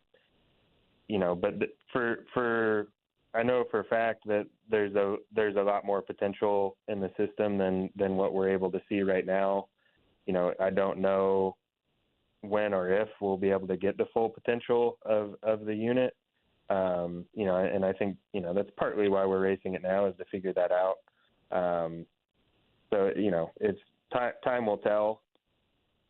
Right now, I just think it creates a lot of challenges that, as a team and series, I don't know that we're fully have our arms around it. Ed, would you say that Ed Carpenter is our guest, by the way, joining us on the Express Pro Tire and Auto guest line? The frustrations you had or the observations you have, this is kind of a weird question, but are you feeling them or voicing them more from an ownership standpoint or driver standpoint? Both. I think both. I mean, it impacts everything, but when I talk about my passion for this sport, it makes it hard as a driver to do our best job as entertainers. Same said for owners. There's obviously a financial impact, which no one cares about. from a fan base, that's something that we just worry about. But we have a great series and a great product, and I just think we're making it a more uphill battle for ourselves in this given moment. And that feeling comes from both of my roles here at the team. I thought Michael asked you a good question. I wanted you to expand for our audience on your answer, where Michael Young asked you if the frustrations of events like yesterday, especially even though now more ovals than a year ago, and that's what you run, if it ever made you question whether or not you would want to continue as a racer, say, next year and beyond. Can you expand on the answer that you gave to Michael? I don't remember exactly what I said to Michael a day later, but no, not really. I really enjoy what I'm doing, even after a frustrating weekend. Where we got caught up in a couple incidents, just as a bystander. That's part of racing. But when I'm out there competing and doing my job, I'm enjoying it the whole way, and still think I bring value to our team. So yeah, I don't really know how to fully answer that question other than, I'm still enjoying myself and love what I do. Scary incident at the end of the race yesterday. Fortunately, everybody was okay, but Alexander Rossi was running out of fuel. Stingray Rob got caught up with him, and then I'm not sure how that precipitated into, because I didn't see it, to be honest with you, Ed, the incident with you and ending up on top of Kyle Kirkwood. What happened there at the end? So I was behind Stingray, coming through that last lap. Alex was struggling with fuel mileage, and his pace was slowing. I could see him coming back to us pretty rapidly over the previous lap and a half. I think he maybe completely ran out of fuel out of turn 2, and I'm pretty sure Stingray was aware that Alex was off pace. I think he just got caught off guard by how much he ended up slowing down out of turn 2, and/or misjudged the closing rate a little bit. So those two made contact. Right as I was coming out of 2, they made contact. So my initial reaction was the best path forward for me was to get lower to find a way through, and ultimately I spun trying to avoid it. Ended up sliding into Alex. Still had decent contact, but not crazy. And as we were coming to a stop, Kyle had basically done the same thing that I did, just spinning, trying to avoid the chaos. And he then slid into me, which kind of launched my car over Alex's, and then somehow landed on top of Kyle's car. So, fortunate that everyone's okay. We're definitely really lucky as drivers to participate in the era of motorsports that we do, where IndyCar and Dallara have really put a safe race car together for us that we're able to walk away or fly home nights after events like that, under some pretty scary circumstances. Ed Carpenter, our guest. Ed, your family obviously has been integral in the sports growth, going back to, your grandfather, your father, and Tony George, and the sports profile of this city. I would assume that in that capacity that your life would have intersected at different periods with Jim Morris, who was lost over the course of this weekend and we've been talking about today. Just your overall thoughts on Jim Morris and his impact on the city of Indianapolis from a sports standpoint. Yeah, I mean, it's been, first off, it's sad and sorry that our city lost him. He was always a great guy and treated me very well. I'm learning more and more all the time just about the level of impact over the years, and before our time, or before my time anyway. But yeah, just a great guy. He was obviously on the board of directors at Holman and Company. So I got to see him more in probably later in life than earlier, but just a legend for our city. And it's always a sad day when pioneers and real difference makers and that had a hand in shaping what our city has become, that they're no longer with us. So, sad for his family and for the city of Indianapolis for the loss. But I don't know if you've listened to the podcast that the Colts Audio Network did regarding the move from Baltimore to Indy, but some pretty cool stories and mentions of Jim in that podcast. If you haven't listened to it, it's a good listen. Yeah, he absolutely was. Like Gary Dick had told us, impossible to find an aspect or an area of Indianapolis where Jim Morris didn't have his thumbprints, right? I mean, he was just for such a long period of time, in so many different areas, whether it's sports or politics, just you name it, everything in between. He was such an important figure for our city. By the way, should also point out, really solid weekend for Ed Carpenter Racing for Renus VK. Put together back-to-back really good races in Iowa.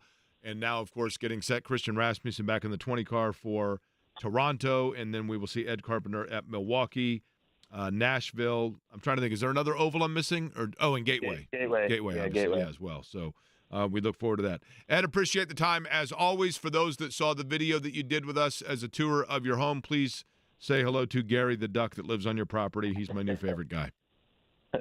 I'll pass your greetings along to Gary. Thank you. Appreciate that. Appreciate the time, Ed. We'll talk to you soon. Sounds good. All right, Ed Carpenter joining us on the Express Pro Tire and Auto guest line.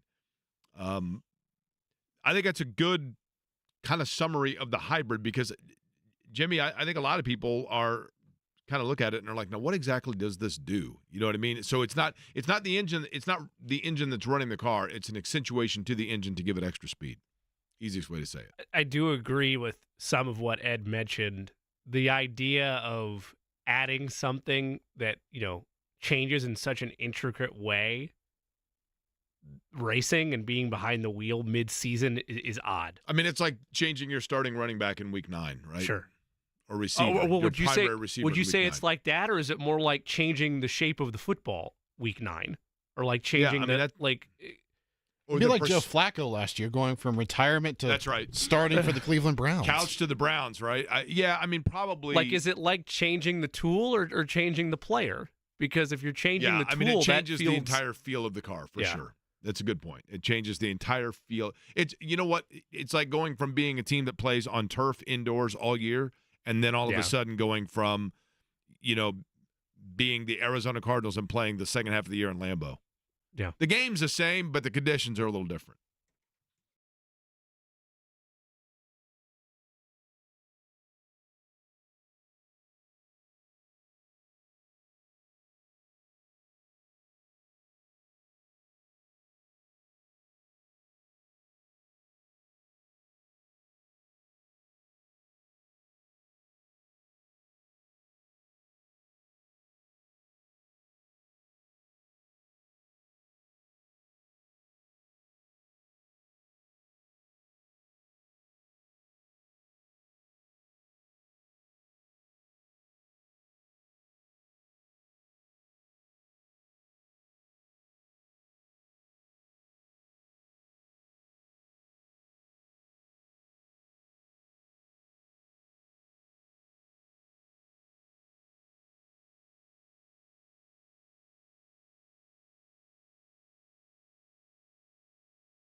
His time. Also, Mark Miles and Dustin Dopirak, who joined us today. All of those will be available on podcast form at the Podcast Center at 93.5 and 107.5 The Fan. After you listen to those, perhaps that can be an ice-breaking topic of conversation with us when you were out at the Fan at the Back Nine Golf Tournament coming up, brought to you by Franciscan Health this Thursday.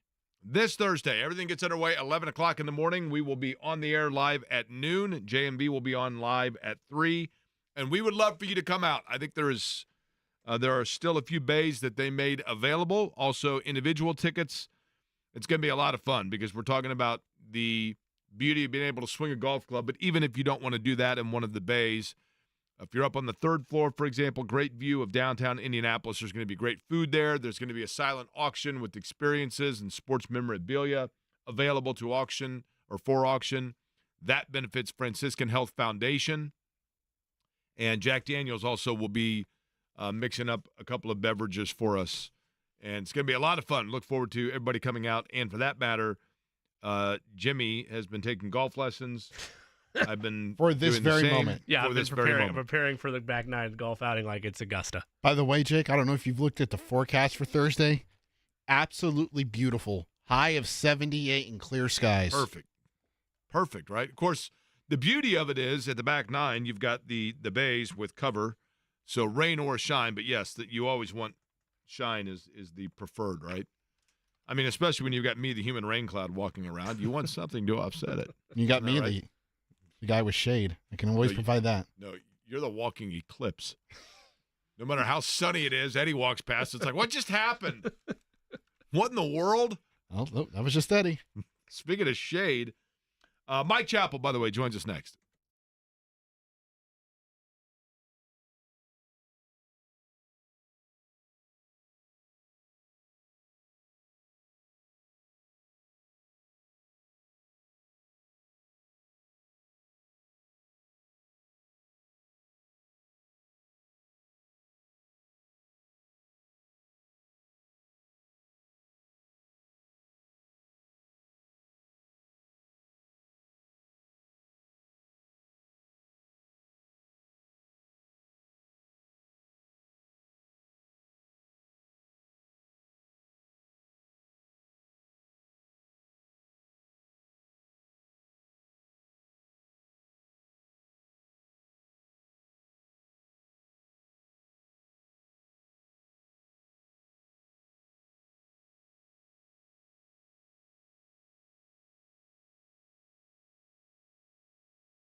Chappell is back in the saddle. By that, I mean he is back stateside after a fabulous and well-earned vacation in Hawaii. He managed to humble brag that by sending out a picture of, well, look where I am. And it was beautiful, no question about it. But got to get the R&R because it's about to get real with the Colts starting training camp here at the end of the month. Chap joins us from WXIN and CBS4. First, Mike, before we get to the Colts, how was the vacation? It's pretty hard to have a bad time in Hawaii, especially at Maui. So we had a really good time. The wife, stepdaughter, and granddaughter. And the wife and granddaughter wanted to stay a couple more weeks, but didn't have the money to do so. They didn't. And so we had to come home. So you had to come home and start earning some of it, right? And you're about to because it's going to get real here, right? I'll ask you the question that, and this probably fluctuates a little bit in terms of the answer, but it's the easy question right off the box, and that is, in your thought process going into training camp, the thing that you have the most intrigue or question about that does not involve the quarterback position of the Colts is what? Ooh, I was going to say Richardson. The secondary. And will these guys be correct by not bringing in a veteran either at corner or safety? And they still could. You know, they could. There's still some players out there with pretty good resumes, and the Colts could do something in the next 10 days. I don't know. That's going to be a lot of whether this defense can be what they need to be. Is can the returning corners, still young, outside of Kenny Moore, this is still a young group at corner and safety. I mean, we talked about during free agency how important it was to get Julian Blackmon re-signed. So they're, barring a late signing, they're running it back with the same group, and a lot of potential there, but they also had problems at times last year because of the youth and because of Juju Brents' injuries, which led to missing a lot of practice. So probably how will the secondary look? And we won't know until, the combined work with the Cardinals and the Bengals and a few preseason games, because we're not going to get a real good indication during training camp itself with just working against themselves. So how does the secondary look? I think that's non-quarterback. To me, that's number one. Chap, you and I discussed that ad nauseum at times throughout this offseason of the question marks around the secondary and the expectation, as you mentioned, that perhaps they would bring in a veteran, and they've chosen to stand pat. Where is the line? Because Chris Ballard has mentioned publicly that he believes in this secondary. He highlighted the fact that they, as natural progression would indicate, are a year better, that they were just young last year, inexperienced, and you highlighted the injuries as well with Juju Brents. But where is the line between this being a bet on the roster versus being just an evaluation period of where things are at from a flexibility standpoint for the team? Well, I would hope the evaluation is over as far as do they have the right players. And I thought what they probably did during the offseason with OTAs and minicamp and all that is they said, let's see what we got. Let's go with what we've got and see how they look. And then they sit down, Steichen and Ballard with Gus Bradley and all the defensive staff and the secondary coaches and say, what do you think? And either they would say, hey, we need to do something. Or they're in unison to say, no, we're okay there. I like what we've got, and that's fine. I just hope it's not a case of come November when you're thinking, man, they really should have gone out and got somebody who, again, you don't have to sign. It was never going to be a big contract, but you can get someone who was just signed. Jamal Adams just signed for 1 year. I don't know what it was, $2 million, $3 million. That's what you're going to pay for a player right now. You're going to pay the 1 year low risk as far as money contract. So, again, barring them signing a guy in the next, 10 days or so, they had to have decided that either they didn't like the guys that were out there with the decent resumes, or they really believe that the players they've gotten and their own players they're developing are good enough. And we'll see. So again, there's still time to do something, but I'm kind of getting the feeling that they believe that they have enough in-house to take care of it. Mike, it's a copycat league. It always has been. And it's not every year that the new trend comes about that teams then kind of chase. But what right now, I guess, what's the latest thing that you have seen in the NFL that was new that now everybody's trying to do it? Would it be like the stretch tight end position? Are we still in that phase, or is there something new on the horizon that somebody's going to kind of break the mold with? That's a good question. Running quarterbacks, that's kind of been, featured over the last several years.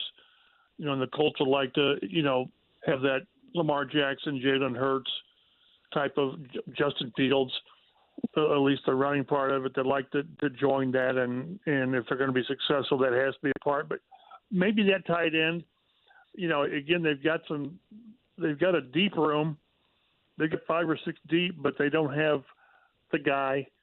There was so much talk, probably more so in the media than inside the Colts room, about Brock Bowers and what would have happened had he been there at 15. I think they still probably take Latu, but I always go back to, and this is my blind spot, which I readily admit. I always go back to the 2000s, and like in this case, what Dallas Clark did to that offense. I remember one time Bill Polian said that was the missing piece of that offense, and we saw the differences that he made, and we've seen the differences that tight end can make in an offense. And the idea of giving Shane Steichen that type of a player, which they don't really have, they've got different pieces. It'll be interesting to see how they use Jelani Woods and whether he can be that guy after missing all of last year. So yeah, maybe that, and I don't know. Are running backs going to be? Are they going to return to running backs being more of a factor, whether it's just the run game or as a backfield as a receiver? And if that's the case, the Colts have got a really good one. That's primarily it, because everything else, I mean, defensively, it's still, rush the passer and get after him, make him do things before he wants to do it. But that's probably it. The tight end is probably it. Again, this team's got a decent group, but I just don't know who the guy's going to be. Chap, you mentioned running backs maybe returning to form. One area where running backs, if you're not having an ace starter or a heavy-level elite running back, one area where teams have gone to find stuff in an aggregate, if you will, is doing it by committee. The Colts don't have that problem necessarily in the starting sense because they have Jonathan Taylor, one of the best running backs in the National Football League, if not the very best. In terms of his backup, though, in terms of how they decide to attack things when he needs a breather or situationally speaking, when you look at the Colts depth chart at running back behind JT, do you expect this being something by committee, or do you think this is a position that someone could take a stranglehold on as being the clear number 2 running back for the Colts? I would like to have it be like a Zach Moss, but who have you seen to maybe show that given that chance he could take a grip on number 2, whether it's Goodson or Sermon? That was another spot I'd like to have seen him get, and still they could still. When rosters are cut, I think you can bring a running back in late and him, develop quickly into that number 2 role. I think they're going to give Taylor heavy doses. I don't know what that necessarily means. 18 carries a game. He's not going to be 25 carries a game. Let's not go there, because you're also going to have the quarterback being a heavy part of the run game. And if Taylor and Richardson stay healthy for the bulk of the season, this needs to be a top 5 run game. It just does. When you look at what Hurts in Philly and Josh Allen in Buffalo and what you can do with those guys and Hurts in Philly, that's really helps it. But yeah, who's the guy when Taylor needs a break? Is it Goodson? Is it Sermon? I don't know. I would that's one thing they didn't do is replace Zach Moss, and he was pretty good. He really saved their bacon early in the season when Taylor was doing whatever he was doing, rehabbing or trying to get the contract done, however you want to, frame that. That's, again, another area. And there's always areas. You can't cover everything with your roster, but, bringing in the veteran safety at a low price or finding the backup running back with a better resume than what they've got behind Taylor, those are the two areas I probably would like to see them do. But again, like I said, when teams start pairing their rosters, there will be some interesting running backs probably, and maybe that guy comes in late in preseason. But I'd like to see a more legitimate backup running back, because they are not going, as much as they're going to maximize Taylor, they're not going to run him into the ground. Chap, are the tight end and I'll say Josh Downs, are those positions more important for the Colts at the beginning of the year as opposed to middle or end of the year in any way possible, because they're going to try to slowly reintroduce Anthony Richardson's arm strength? Or once the season begins, is it, you know what, the shoulder is 100% healthy, he's been through camp, let's go, we're airing this bad boy out? Probably the latter. I think early on, if we see any, and then we may not be able to see it, realize what we're seeing, but I don't know that he'll have the entire playbook open to him, simply because not so much the shoulder. I think come September, they're going to know if his shoulder is ready, and it's not going to be like on a pitch count in baseball where, boy, when he gets to 70, since he's coming back from this, we're going to have to really slow him down. I think it'll be more that they may not go to the entire playbook early, because he played 4 games last year and 84 passes and all that stuff. But I think that's going to be a part of the game anyway. The part of the passing game is going to be tight ends and Josh Downs, and then see if you can expand Michael Pittman. And he's convinced. You listen to Pittman for 5 minutes, and he's convinced that they have not tapped into what he can do as far as a deeper passing game. And then you've got Josh Downs, and then you've got Alec Pierce and Mitchell, who are sort of the same type of player, the deep threat. So I do think that they're going to use a lot of that underneath stuff, because they've got the players to do that. And they've got 3 or 4 tight ends that can work that. Now, then you got to find that tight end that can get down the field more. Again, is that Mallory or is it Woods? I don't know. Kylan Granson. I think we've probably seen the ceiling for Kylan Granson, and is that enough? I don't know. Malali Cox. He's never really been a deep guy. He's been underneath, and occasionally he'll break a tackle and get some big yardage. So I think what you're saying is, I understand that, but I think that's just going to be part of their offense. And I just don't think they're going to really be limiting Richardson on what he can do for the shoulder. And the first question that you took me off base on was my biggest concern. My biggest concern is Richardson. And only because he did miss the last day of mini camp, and it was an unscheduled day off. And if you're not, you've got to be a little bit, whatever a little bit means, a 2 on a scale of 10 concern when your quarterback misses the day because he has soreness after having shoulder surgery. So I want to see him out there every day in training camp, not really missing much time. Because when you have your guy and he's healthy, go back to Peyton Manning and Andrew Luck, those guys didn't miss snaps. So I want to see him out there every day and not have a built-in off day to rest his shoulder. I think that would be a concerning sign.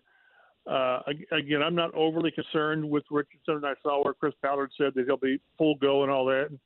Well, he was sort of full go for minicamp as well. So I just want to see that he's out there all the time. He needs the work for himself. He needs to work with the receivers, and the team needs him out there. So that's my big concern. But I don't think if they're restricting the offense because of the shoulder, then my level of concern at a 2 goes to a 5. But I really don't think that's going to be the case. Chap, when you look, you mentioned Peyton Manning, Andrew Luck. I mean, those are that's the measure by which we go with, or the bar by which we measure things at quarterback in Indianapolis. There were games in both of those guys' careers where you'd look at the box score afterwards and go, man, they completed to 9 receivers, 11 receivers, right, that kind of thing. How much of that is because of who the lead receiver is and the way that spreads out a defense, and how much of that is actually the quarterback's acumen to be able to get everybody involved? Both. You've got them. You throw that many receivers because you got that much confidence in that many receivers. And if you look back at Peyton's big years and even Luck, they had a lot of really good receivers. More so with Peyton, where you talk about a wealth of options, including tight ends, including running backs. And when you add the Stokely to the Marvin and Reggie, it was just lethal. And that's why you look at this passing game and the potential targets. They've got 3 or 4 receivers you really like. Again, everybody wants a little bit more than Michael Pittman, but Michael Pittman's been pretty good. I mean, he just has been. You say, well, he's not Jamar Chase, he's not this, he's not that. No, but he's still pretty good. And they paid because they think he's pretty good. And again, I think Alec Pierce is due for a breakout. I think he's probably been more hindered career-wise than anybody else because of the lack of quarterbacks and getting the ball deep. I can remember talking to Reggie Wayne, and he'd say, "Yeah, I can think of 10, 11 plays during the season where he's open, and they couldn't or wouldn't or whatever the word is getting the ball." Well, that could go on because again, that's one of the reasons you drafted Mitchell in the second round is to help be that guy. So I like the number of options, including tight ends, including the running back. I mean, get Jonathan Taylor one-on-one with a linebacker, and you like your chances. So I think we're going to see a lot of games this year where it is 7, 8, 9 guys with not just one but maybe multiple catches, and I think that does help an offense. I still always like to have that guy because I got used to it with Marvin and then Reggie and then Ty. So a lot of times you have running back by committee, receiver by committee, pass rush by committee, because you don't have the guy. You don't have that that alpha guy to sort of be the guy. But if you have enough quality depth, and still Michael Pittman is going to if he plays all year, he's going to catch 100 balls just because he's that good. So I do like the depth. I wish there was maybe a better number one receiver, but that's just because you see guys out there, you think, boy, he'd look really good here. More so a number one tight end, and I don't know how this tight end room is going to shake out because they got some pretty good guys, but you don't know who's going to emerge. The Dean Mike Chappell of Fox 59 and CBS 4 is our guest. He joins us on the Express Pro Tire and Auto guest line. Chap, you mentioned Alec Pierce, and that's what I've been hearing the last 2 years, whether it's from Reggie Wayne, whether it's from Alec Pierce, whether it's from others on Shane Steichen's coaching staff, is it's not all on him. He needs a quarterback that has the type of arm strength and consistency, both on just availability of building chemistry with this core to succeed. So maybe I'm too far off base here, and if I am, tell me, if Anthony Richardson plays 15 or more games this year, and I've seen anywhere on not real betting line over-under, because I don't think they've reached that point of degeneracy yet, but I've seen 10.5 being a fair label for games for him. If he plays the majority of the season, and they already clearly have somebody who could replace Alec Pierce and A.D. Mitchell on the roster, there's no more excuses after this season for him, right? Right. I think he opens, and again, if any player, when I start listening to the top 5 players who had the best off seasons, mini camps and all that, it was Mitchell. He was that good. But I think it's going to be initially Pierce's job. And then he'll either win it or he'll lose snaps to Mitchell. It's crazy because I think Pierce had by far the most snaps by receivers last year, and still he didn't have much volume on receptions and all that. So, yeah, it's at some point the excuses are over, and if Richardson's out there, I gotta hope it's more than 10.5 games. I think Joe Flacco's a really good backup, but having him out there 6 or 7 games, I don't think is a good formula for this team.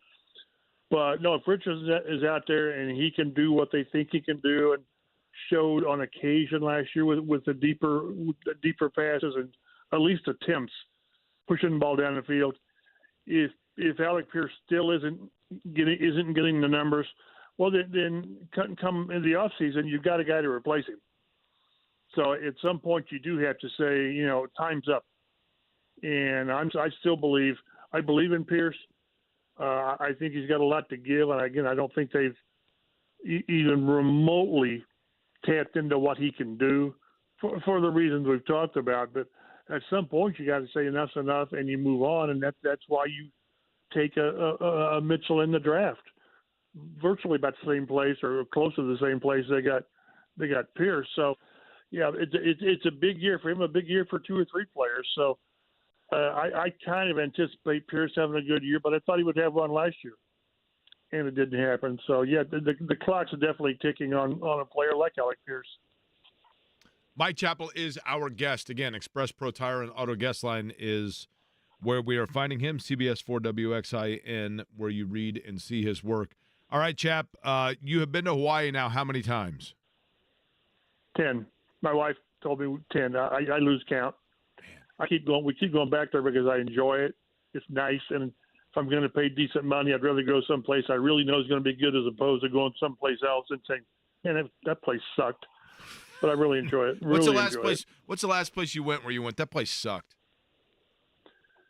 Probably New Jersey for a Colts game. But no, vacation-wise, not too many. We've been very fortunate. The wife's really good about picking places out. Now, do you always do Maui, or have you done like Kauai and Oahu, that kind of thing? No, primarily Maui. We went to Honolulu once for the owners' meetings and the Pro Bowl. No, I guess the owners' meetings were in Maui as well. See, it's Ritz-Carlton. That's how the other 5% lives. Honolulu for the Pro Bowl, but just enjoy Maui. And that's why I'm sitting there last year in the summer and watching those wildfires just rip through Lahaina, which is right there by where we stay. We spent so much time in Front Street while we were there, and it's kind of like a broad ripple. If people can imagine broad ripple, a bigger broad ripple, simply disappearing, gone. It's not like this Front Street in Lahaina were sort of devastated. It was erased. It's gone. And they were still taking debris from the city out as we were there, and this is almost a year afterwards. So, but it's just a really nice place. We did all the touristy things that we always do. The road to Hana, which is a bitch. Snorkel tours and dinner cruises and all that. So I just enjoy it. It's a good place to go. It's not too commercial. After all these years, Honolulu is like Chicago on the ocean. Too many people, but we really enjoy it. Now, I would assume, though, in your time in Honolulu, if you were doing the Pro Bowl, if you've been there for that's the only time I've been to Hawaii is I went to the Pro Bowl. Right. But it was amazing, Chap. I don't know if we've talked about this. To go out to the USS Arizona Memorial in Pearl Harbor. Been there. You get chills. To look down and see that there is still oil. Like you see the rainbow streak in the water because there is still oil leaking. That is amazing. I mean, it truly is an incredible place to be. Yeah, because it's just so solid and quiet, and there's no loud talking among people. There's a tour, and we were there close to the anniversary, and there were people there, and there were veterans there, and just the reverence they have, and like you said, to understand that there's, the remains are still entombed of so many sailors, and you can see that oil seeping up, and yeah, it's just if that doesn't move you, then nothing will, because it's really, really amazing about the history and all that. But yeah, we went there, and it was one of the things that if you get a chance, bucket list maybe, but you need to go there and just take it all in, because it's certainly one of the more emotional or moving events or places you're ever going to go. By the way, I've long talked about doing this. I don't know that I'll ever actually do it, but since I've been to all 50 states, I mean, I've been very fortunate. Some of that was because I was like, I made it a point if I was within an hour of a state, like I got to drive into it, just say I was there, that kind of thing. Right. But I've been to all 50 of them. I've been very lucky in that regard. Chap, at some point I'm going to do a blog where I rank them number 50 to number 1, and I can assure you that I would be in agreement with you that I'm not going to divulge what's number 50 and what's number 1 for me, but New Jersey and Hawaii are on opposite ends of the spectrum. The only thing that New Jersey is good is whenever we stayed there, we always stayed in Newark. Is with Robin Miller, we always drove to Atlantic City. It was like an hour away or something like that. So it was a port in the storm. It's like me with states. You're an hour away, Robbins. You're an hour away from a casino. You got to go, right? That's how he was, and so yeah. I've not been to all 50 states. I haven't been to Alaska. That's one of the things the wife and I want to do is go on an Alaska cruise. I think that would be really, really cool. But yeah, I need to sit down and see how many states I've not been to. If people were states, you are Alaska. I'm just telling you, like you embody Alaska. Like it has like this. I don't know how to describe it. That's a weird statement to say, I realize. But of all people that just fit Alaska, you need to go to Alaska. But I don't like cold. I don't like that much cold. I when it gets to the minus whatevers and all that. Go in July. Go in July. It's a comfortable 55. You're cool. It's good. There you go. I can do that. Beautiful. My one big regret from all the years I was on the road working at the Star is I never flew into Boston for the New England games. I was always told the Boston airport was awful. So I never got a chance to go to Cheers and have a beer at Norm's seat. I wish I could have done that. So we always flew into Providence, but Providence is cool too. Boston's cool. It's just the only problem with Boston is driving in Boston is literally like the mouse inside the maze trying to find the cheese. I mean, it is a whole different thing. But I regret that, but that'll be something that I'll never do, and hey, I'll get over it. Yeah, you still got time. All right, Chap. Appreciate the time as always. Welcome back. Talk to you next week. All right, Mike Chappell joining us on the Express Pro Tire and Auto Guest Line. Jimmy, you have not been to Boston. To Boston, I have, yes. Have you tried to drive in Boston? It's not. I was strictly a passenger. It's not the fact of like, oh, the traffic is terrible or people are moving fast or whatever. It's the fact that just trying to navigate in Boston's an easier way to say it, because the streets are just. It was not designed and built for 2024. You know what I mean? Right. It's just a whole different talk show. Eddie, have you been to Boston? No, sir. I remember, who was it? I think it was Kevin Bowen. And one of the times that I've tried to do better with this, Serenity Now. I've tried to be better about, the pop cultural like differences. I think it was Dykton and Kevin Bowen had never heard of the TV show Cheers. Now, have either of you guys heard of the TV show Cheers? Yes. Heard of it, couldn't tell you who's in it. But you're familiar. I mean, it's about a bar in Boston, right? Now I do. Everybody knows your name. Thank you. Yeah. Now I do. Yep. Ted Danson? No. George Wendt? No. You're familiar with Norm? You ever heard of Norm from Cheers? Cliff Clavin? Norm, yeah, and the rest, no. Okay, George Wendt, who plays... Where'd he go? Excellent. Well done. George Wendt, who plays Norm, is the uncle of Jason Sudeikis. Oh, really? And from Ted Lasso? Correct, of Ted Lasso. And my friend Lori Wiggin, her sister, if you can follow this, Lori has a family home, a cottage on Lake Michigan, and it is next door to the Sudeikis family cottage. So she was just up there, and like they're like on the beach, and like there's Jason Sudeikis like riding along in a jet ski or whatever, and Norm from Cheers is like sitting next to her on the beach, just like normal people. That's like wild. There with their grandmother, doing a cookout, whatever else.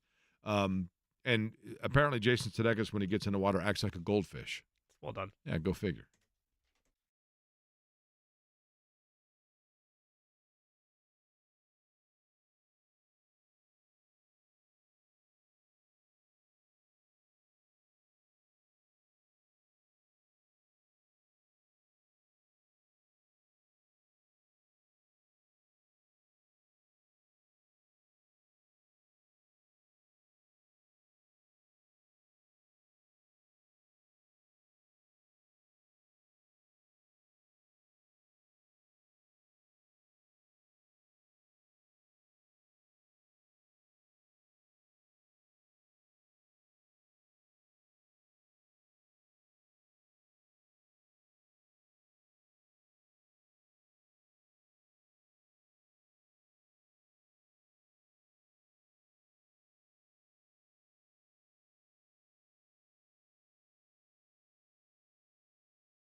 Jake, we moved our daughter to Boston in 2011. She still lives there.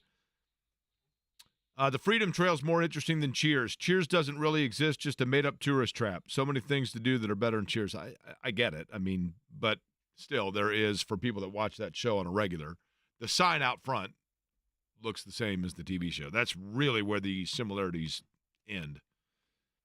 I remember I went in there when the Colts and Patriots were playing. Now, it might have been Pacers Celtics when I was covering a playoff series, and I did a stand-up from out front and then walked in and had the bartender yell my name because, it's where everybody knows your name. And I think the manager guy, who was really cool, was like, yeah, man, the only people that come in here are from out of town. Like, no one from Boston comes in here. Do you get a sense of freedom when you're able to go to a historical place where they're actually welcoming you to be there versus your other experiences of going to places where films or TV shows were shot and they're trying to chase you off their property? That's right. Again, the opposite end of the spectrum would, in fact, be the Breaking Bad house, yes. No effing questions, no effing pictures. Stay off the effing sidewalk, her sign says, in the front yard. And when you say anything, she says nothing and points to the sign. Don't do it now, audience. But later today, sometime in the evening, just Google Breaking Bad house lady. Jake has shown me one of these videos before. I mean, I get it. Like, if you have a ton of people, at some point, it probably is going to drive you bat blank. But, like, it's hilarious, the level of animosity she sends towards anybody, even if you're on the opposite side of the street. Anyway, I'm just saying a bar setup feels more friendly to you because they're expecting customers to be there versus poor old women. That is correct. Out west. I'm trying to think of other places. I mean, there's been a lot, right, where you're in a city and you're like, I have to go to this place when in it. We went to when me and my wife went to London last December. We purposely went out of our way to go to Richmond, which is a real city where they filmed Ted Lasso. We went in the bar and we went into like the street corners and everything. That is cool. Where they shot a lot of that stuff. Again, the team itself isn't real. Like, there's not a real Richmond Greyhounds. Wait, what? That's right. But but anyway, the bar, it was like, I can give you a shorthand list, Jake, of places I've gone out of my way to go do that. And that was one of them where it's like, A, I don't know when I'll be in London again. And B, it's only a 30-minute train ride. Let's go check it out. We love this show. Let's go do it. So was the one thing about British soccer, English soccer, that kind of confuses me is I can't get a real read, for example, on half of the European, like half of the British soccer clubs or teams, franchises, whatever you want to call it, if they're in London or if they're just in little suburbs around London. It feels to me like the equivalent would be if there was an Indiana soccer league and 2/3 of the team were Westfield Football Club, Noblesville Football Club, Beech Grove Football Club, and then like 2 Indianapolis teams. Is that? It's a little bigger than that. I would regionalize it because, like, for example, I went and, I took a train to Manchester and went and toured Manchester City while I was there, and they're in the Premier League, and that was like a 2-hour train ride. I think it's like 3 or 4 hours by car if you were to try to drive it. So I would say more regional, like if Chicago and Indianapolis and Cincinnati and like Nashville maybe had a league that was just exclusive to their region, is probably closer to what I would describe it. For the specific leagues like the Premier League or their second tiers like League 2, League 1, the Championship, etc. By the way, I think I told you forever I've been trying to find a team to get behind. Yes, you have. Yep. At first, somebody told me it needed to be Everton. Yes. And they're cool. They're based where? Is Everton a city? I believe so. There's still areas of the Premier League I don't fully understand, but yes, they are not. They're not directly in London. For a brief period, I told Shannon we're going to go all in on Liverpool, and then I think they're kind of good, right? And isn't that kind of trendy? I mean, I'm the last person to ask about caring about that. But so yes, sure. I have come up with. I'm glad you admitted it. I have come up with a team. You ready? I'm excited. A Premier League club? Like, are they in the Premier League right now, or are they in one of the lower tiers? Yeah, Premier League. All right, nice. Okay. I get up on Sunday, watch. You ready? Give it to me. Would you like me to describe the club to you, Jimmy, and see how well you know it? I'm not going to have a shot at that game. The correct answer. I don't even know if I'm saying it right. Ipswich Town. I just looked at as you said, you don't know if you're saying it right. I just looked at the Premier League teams that'll be in there this year, and that was going to be my guess. So I know nothing about Ipswich Town. I have no idea if that's how you say it or not. But their abbreviation is IPS, I believe, correct? I'm all about IPS. I'm cool with that. Sure. And then if I say, like, well, I root for IPS or I went to school with IPS, let's just say, for example, if Arsenal Tech and Howe and Manual and Broderpool and Arlington, and yes, I'm talking about many of which are no longer schools, I realize, but of my era, and I said to somebody, if, for example, all of those were little subsidiaries of Indianapolis in their own little communities, and I would say, oh, and they said, where'd you go to school? And I said, IPS. They'd say, which town?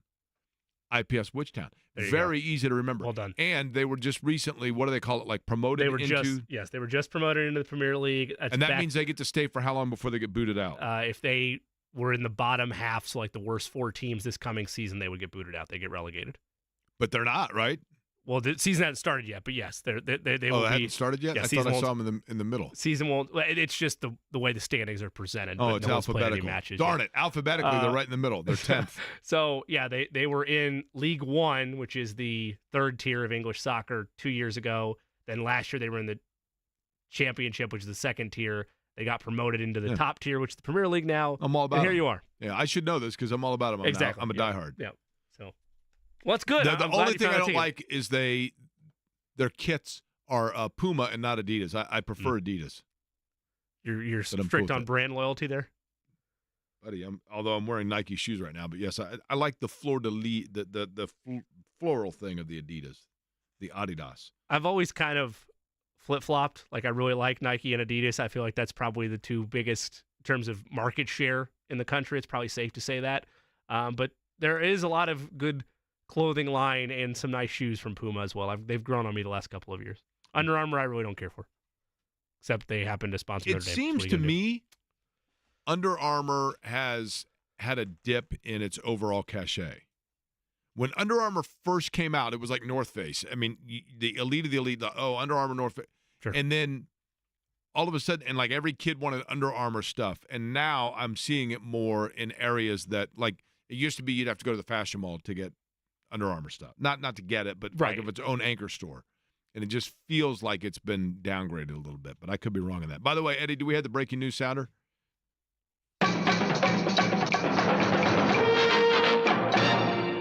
This from Mark Miles. The Cauldron is saved. There are ideas about its future, but it's all good. Thank you. Is it Pan Am Games Cauldron has been saved with the new construction. Is it in witness protection? Like, are we not revealing its location? There is. that If you unlocked? go down by where the Pan Am Plaza is and where the Cauldron was, there is a weird, like, blue mailbox-looking thing that I think might be covering it up. Okay. So I don't know specifically where it is. Did Mark, and you don't have to reveal it to us, but did he share with you its current locale? He simply wrote, Cauldron is saved. Okay. Ideas about its future, all good. All right.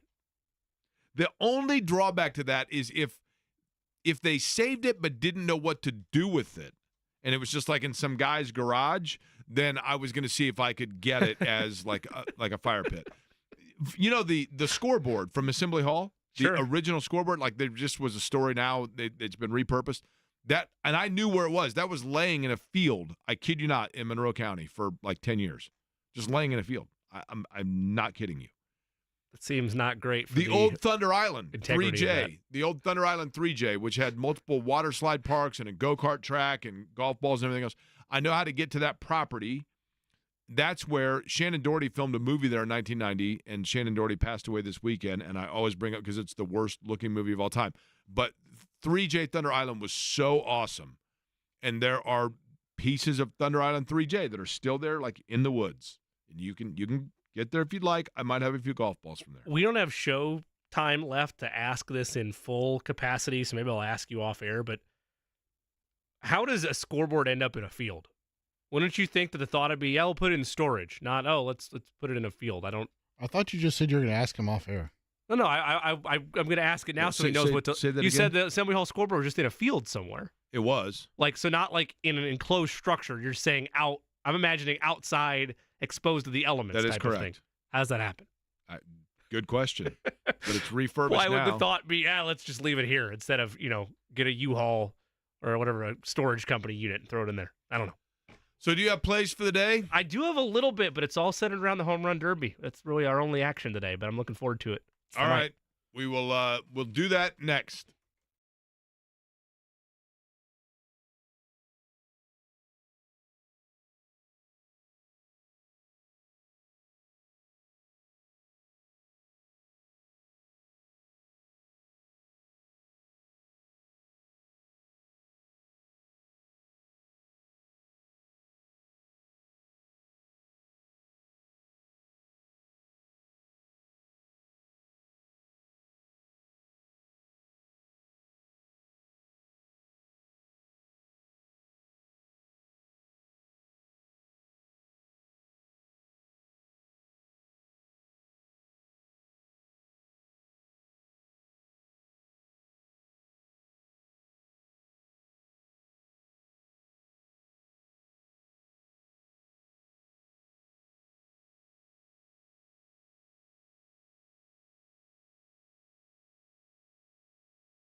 The main show in town for plays of the day is the Home Run Derby, as All-Star Week festivities are upon us for the MLB. We'll start first with Gunnar Henderson of the Baltimore Orioles.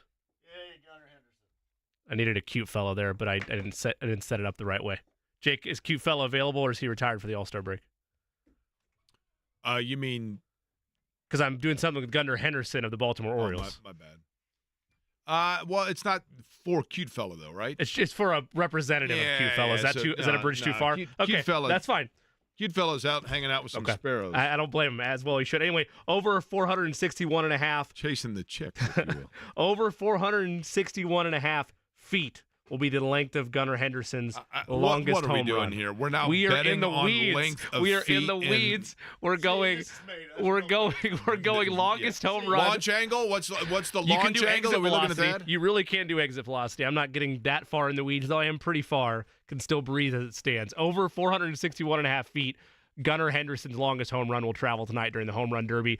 For the winner, there's not really chalk with the Home Run Derby. It's like going to select a PGA Tour event where everybody has plus money. I am going to go with the two-time winner, though, soon-to-be three-time winner, the polar bear himself, Pete Alonso. That'll be my selection tonight. Is he going to be lifting weights again beforehand and wearing himself out? Perhaps. He trains for this.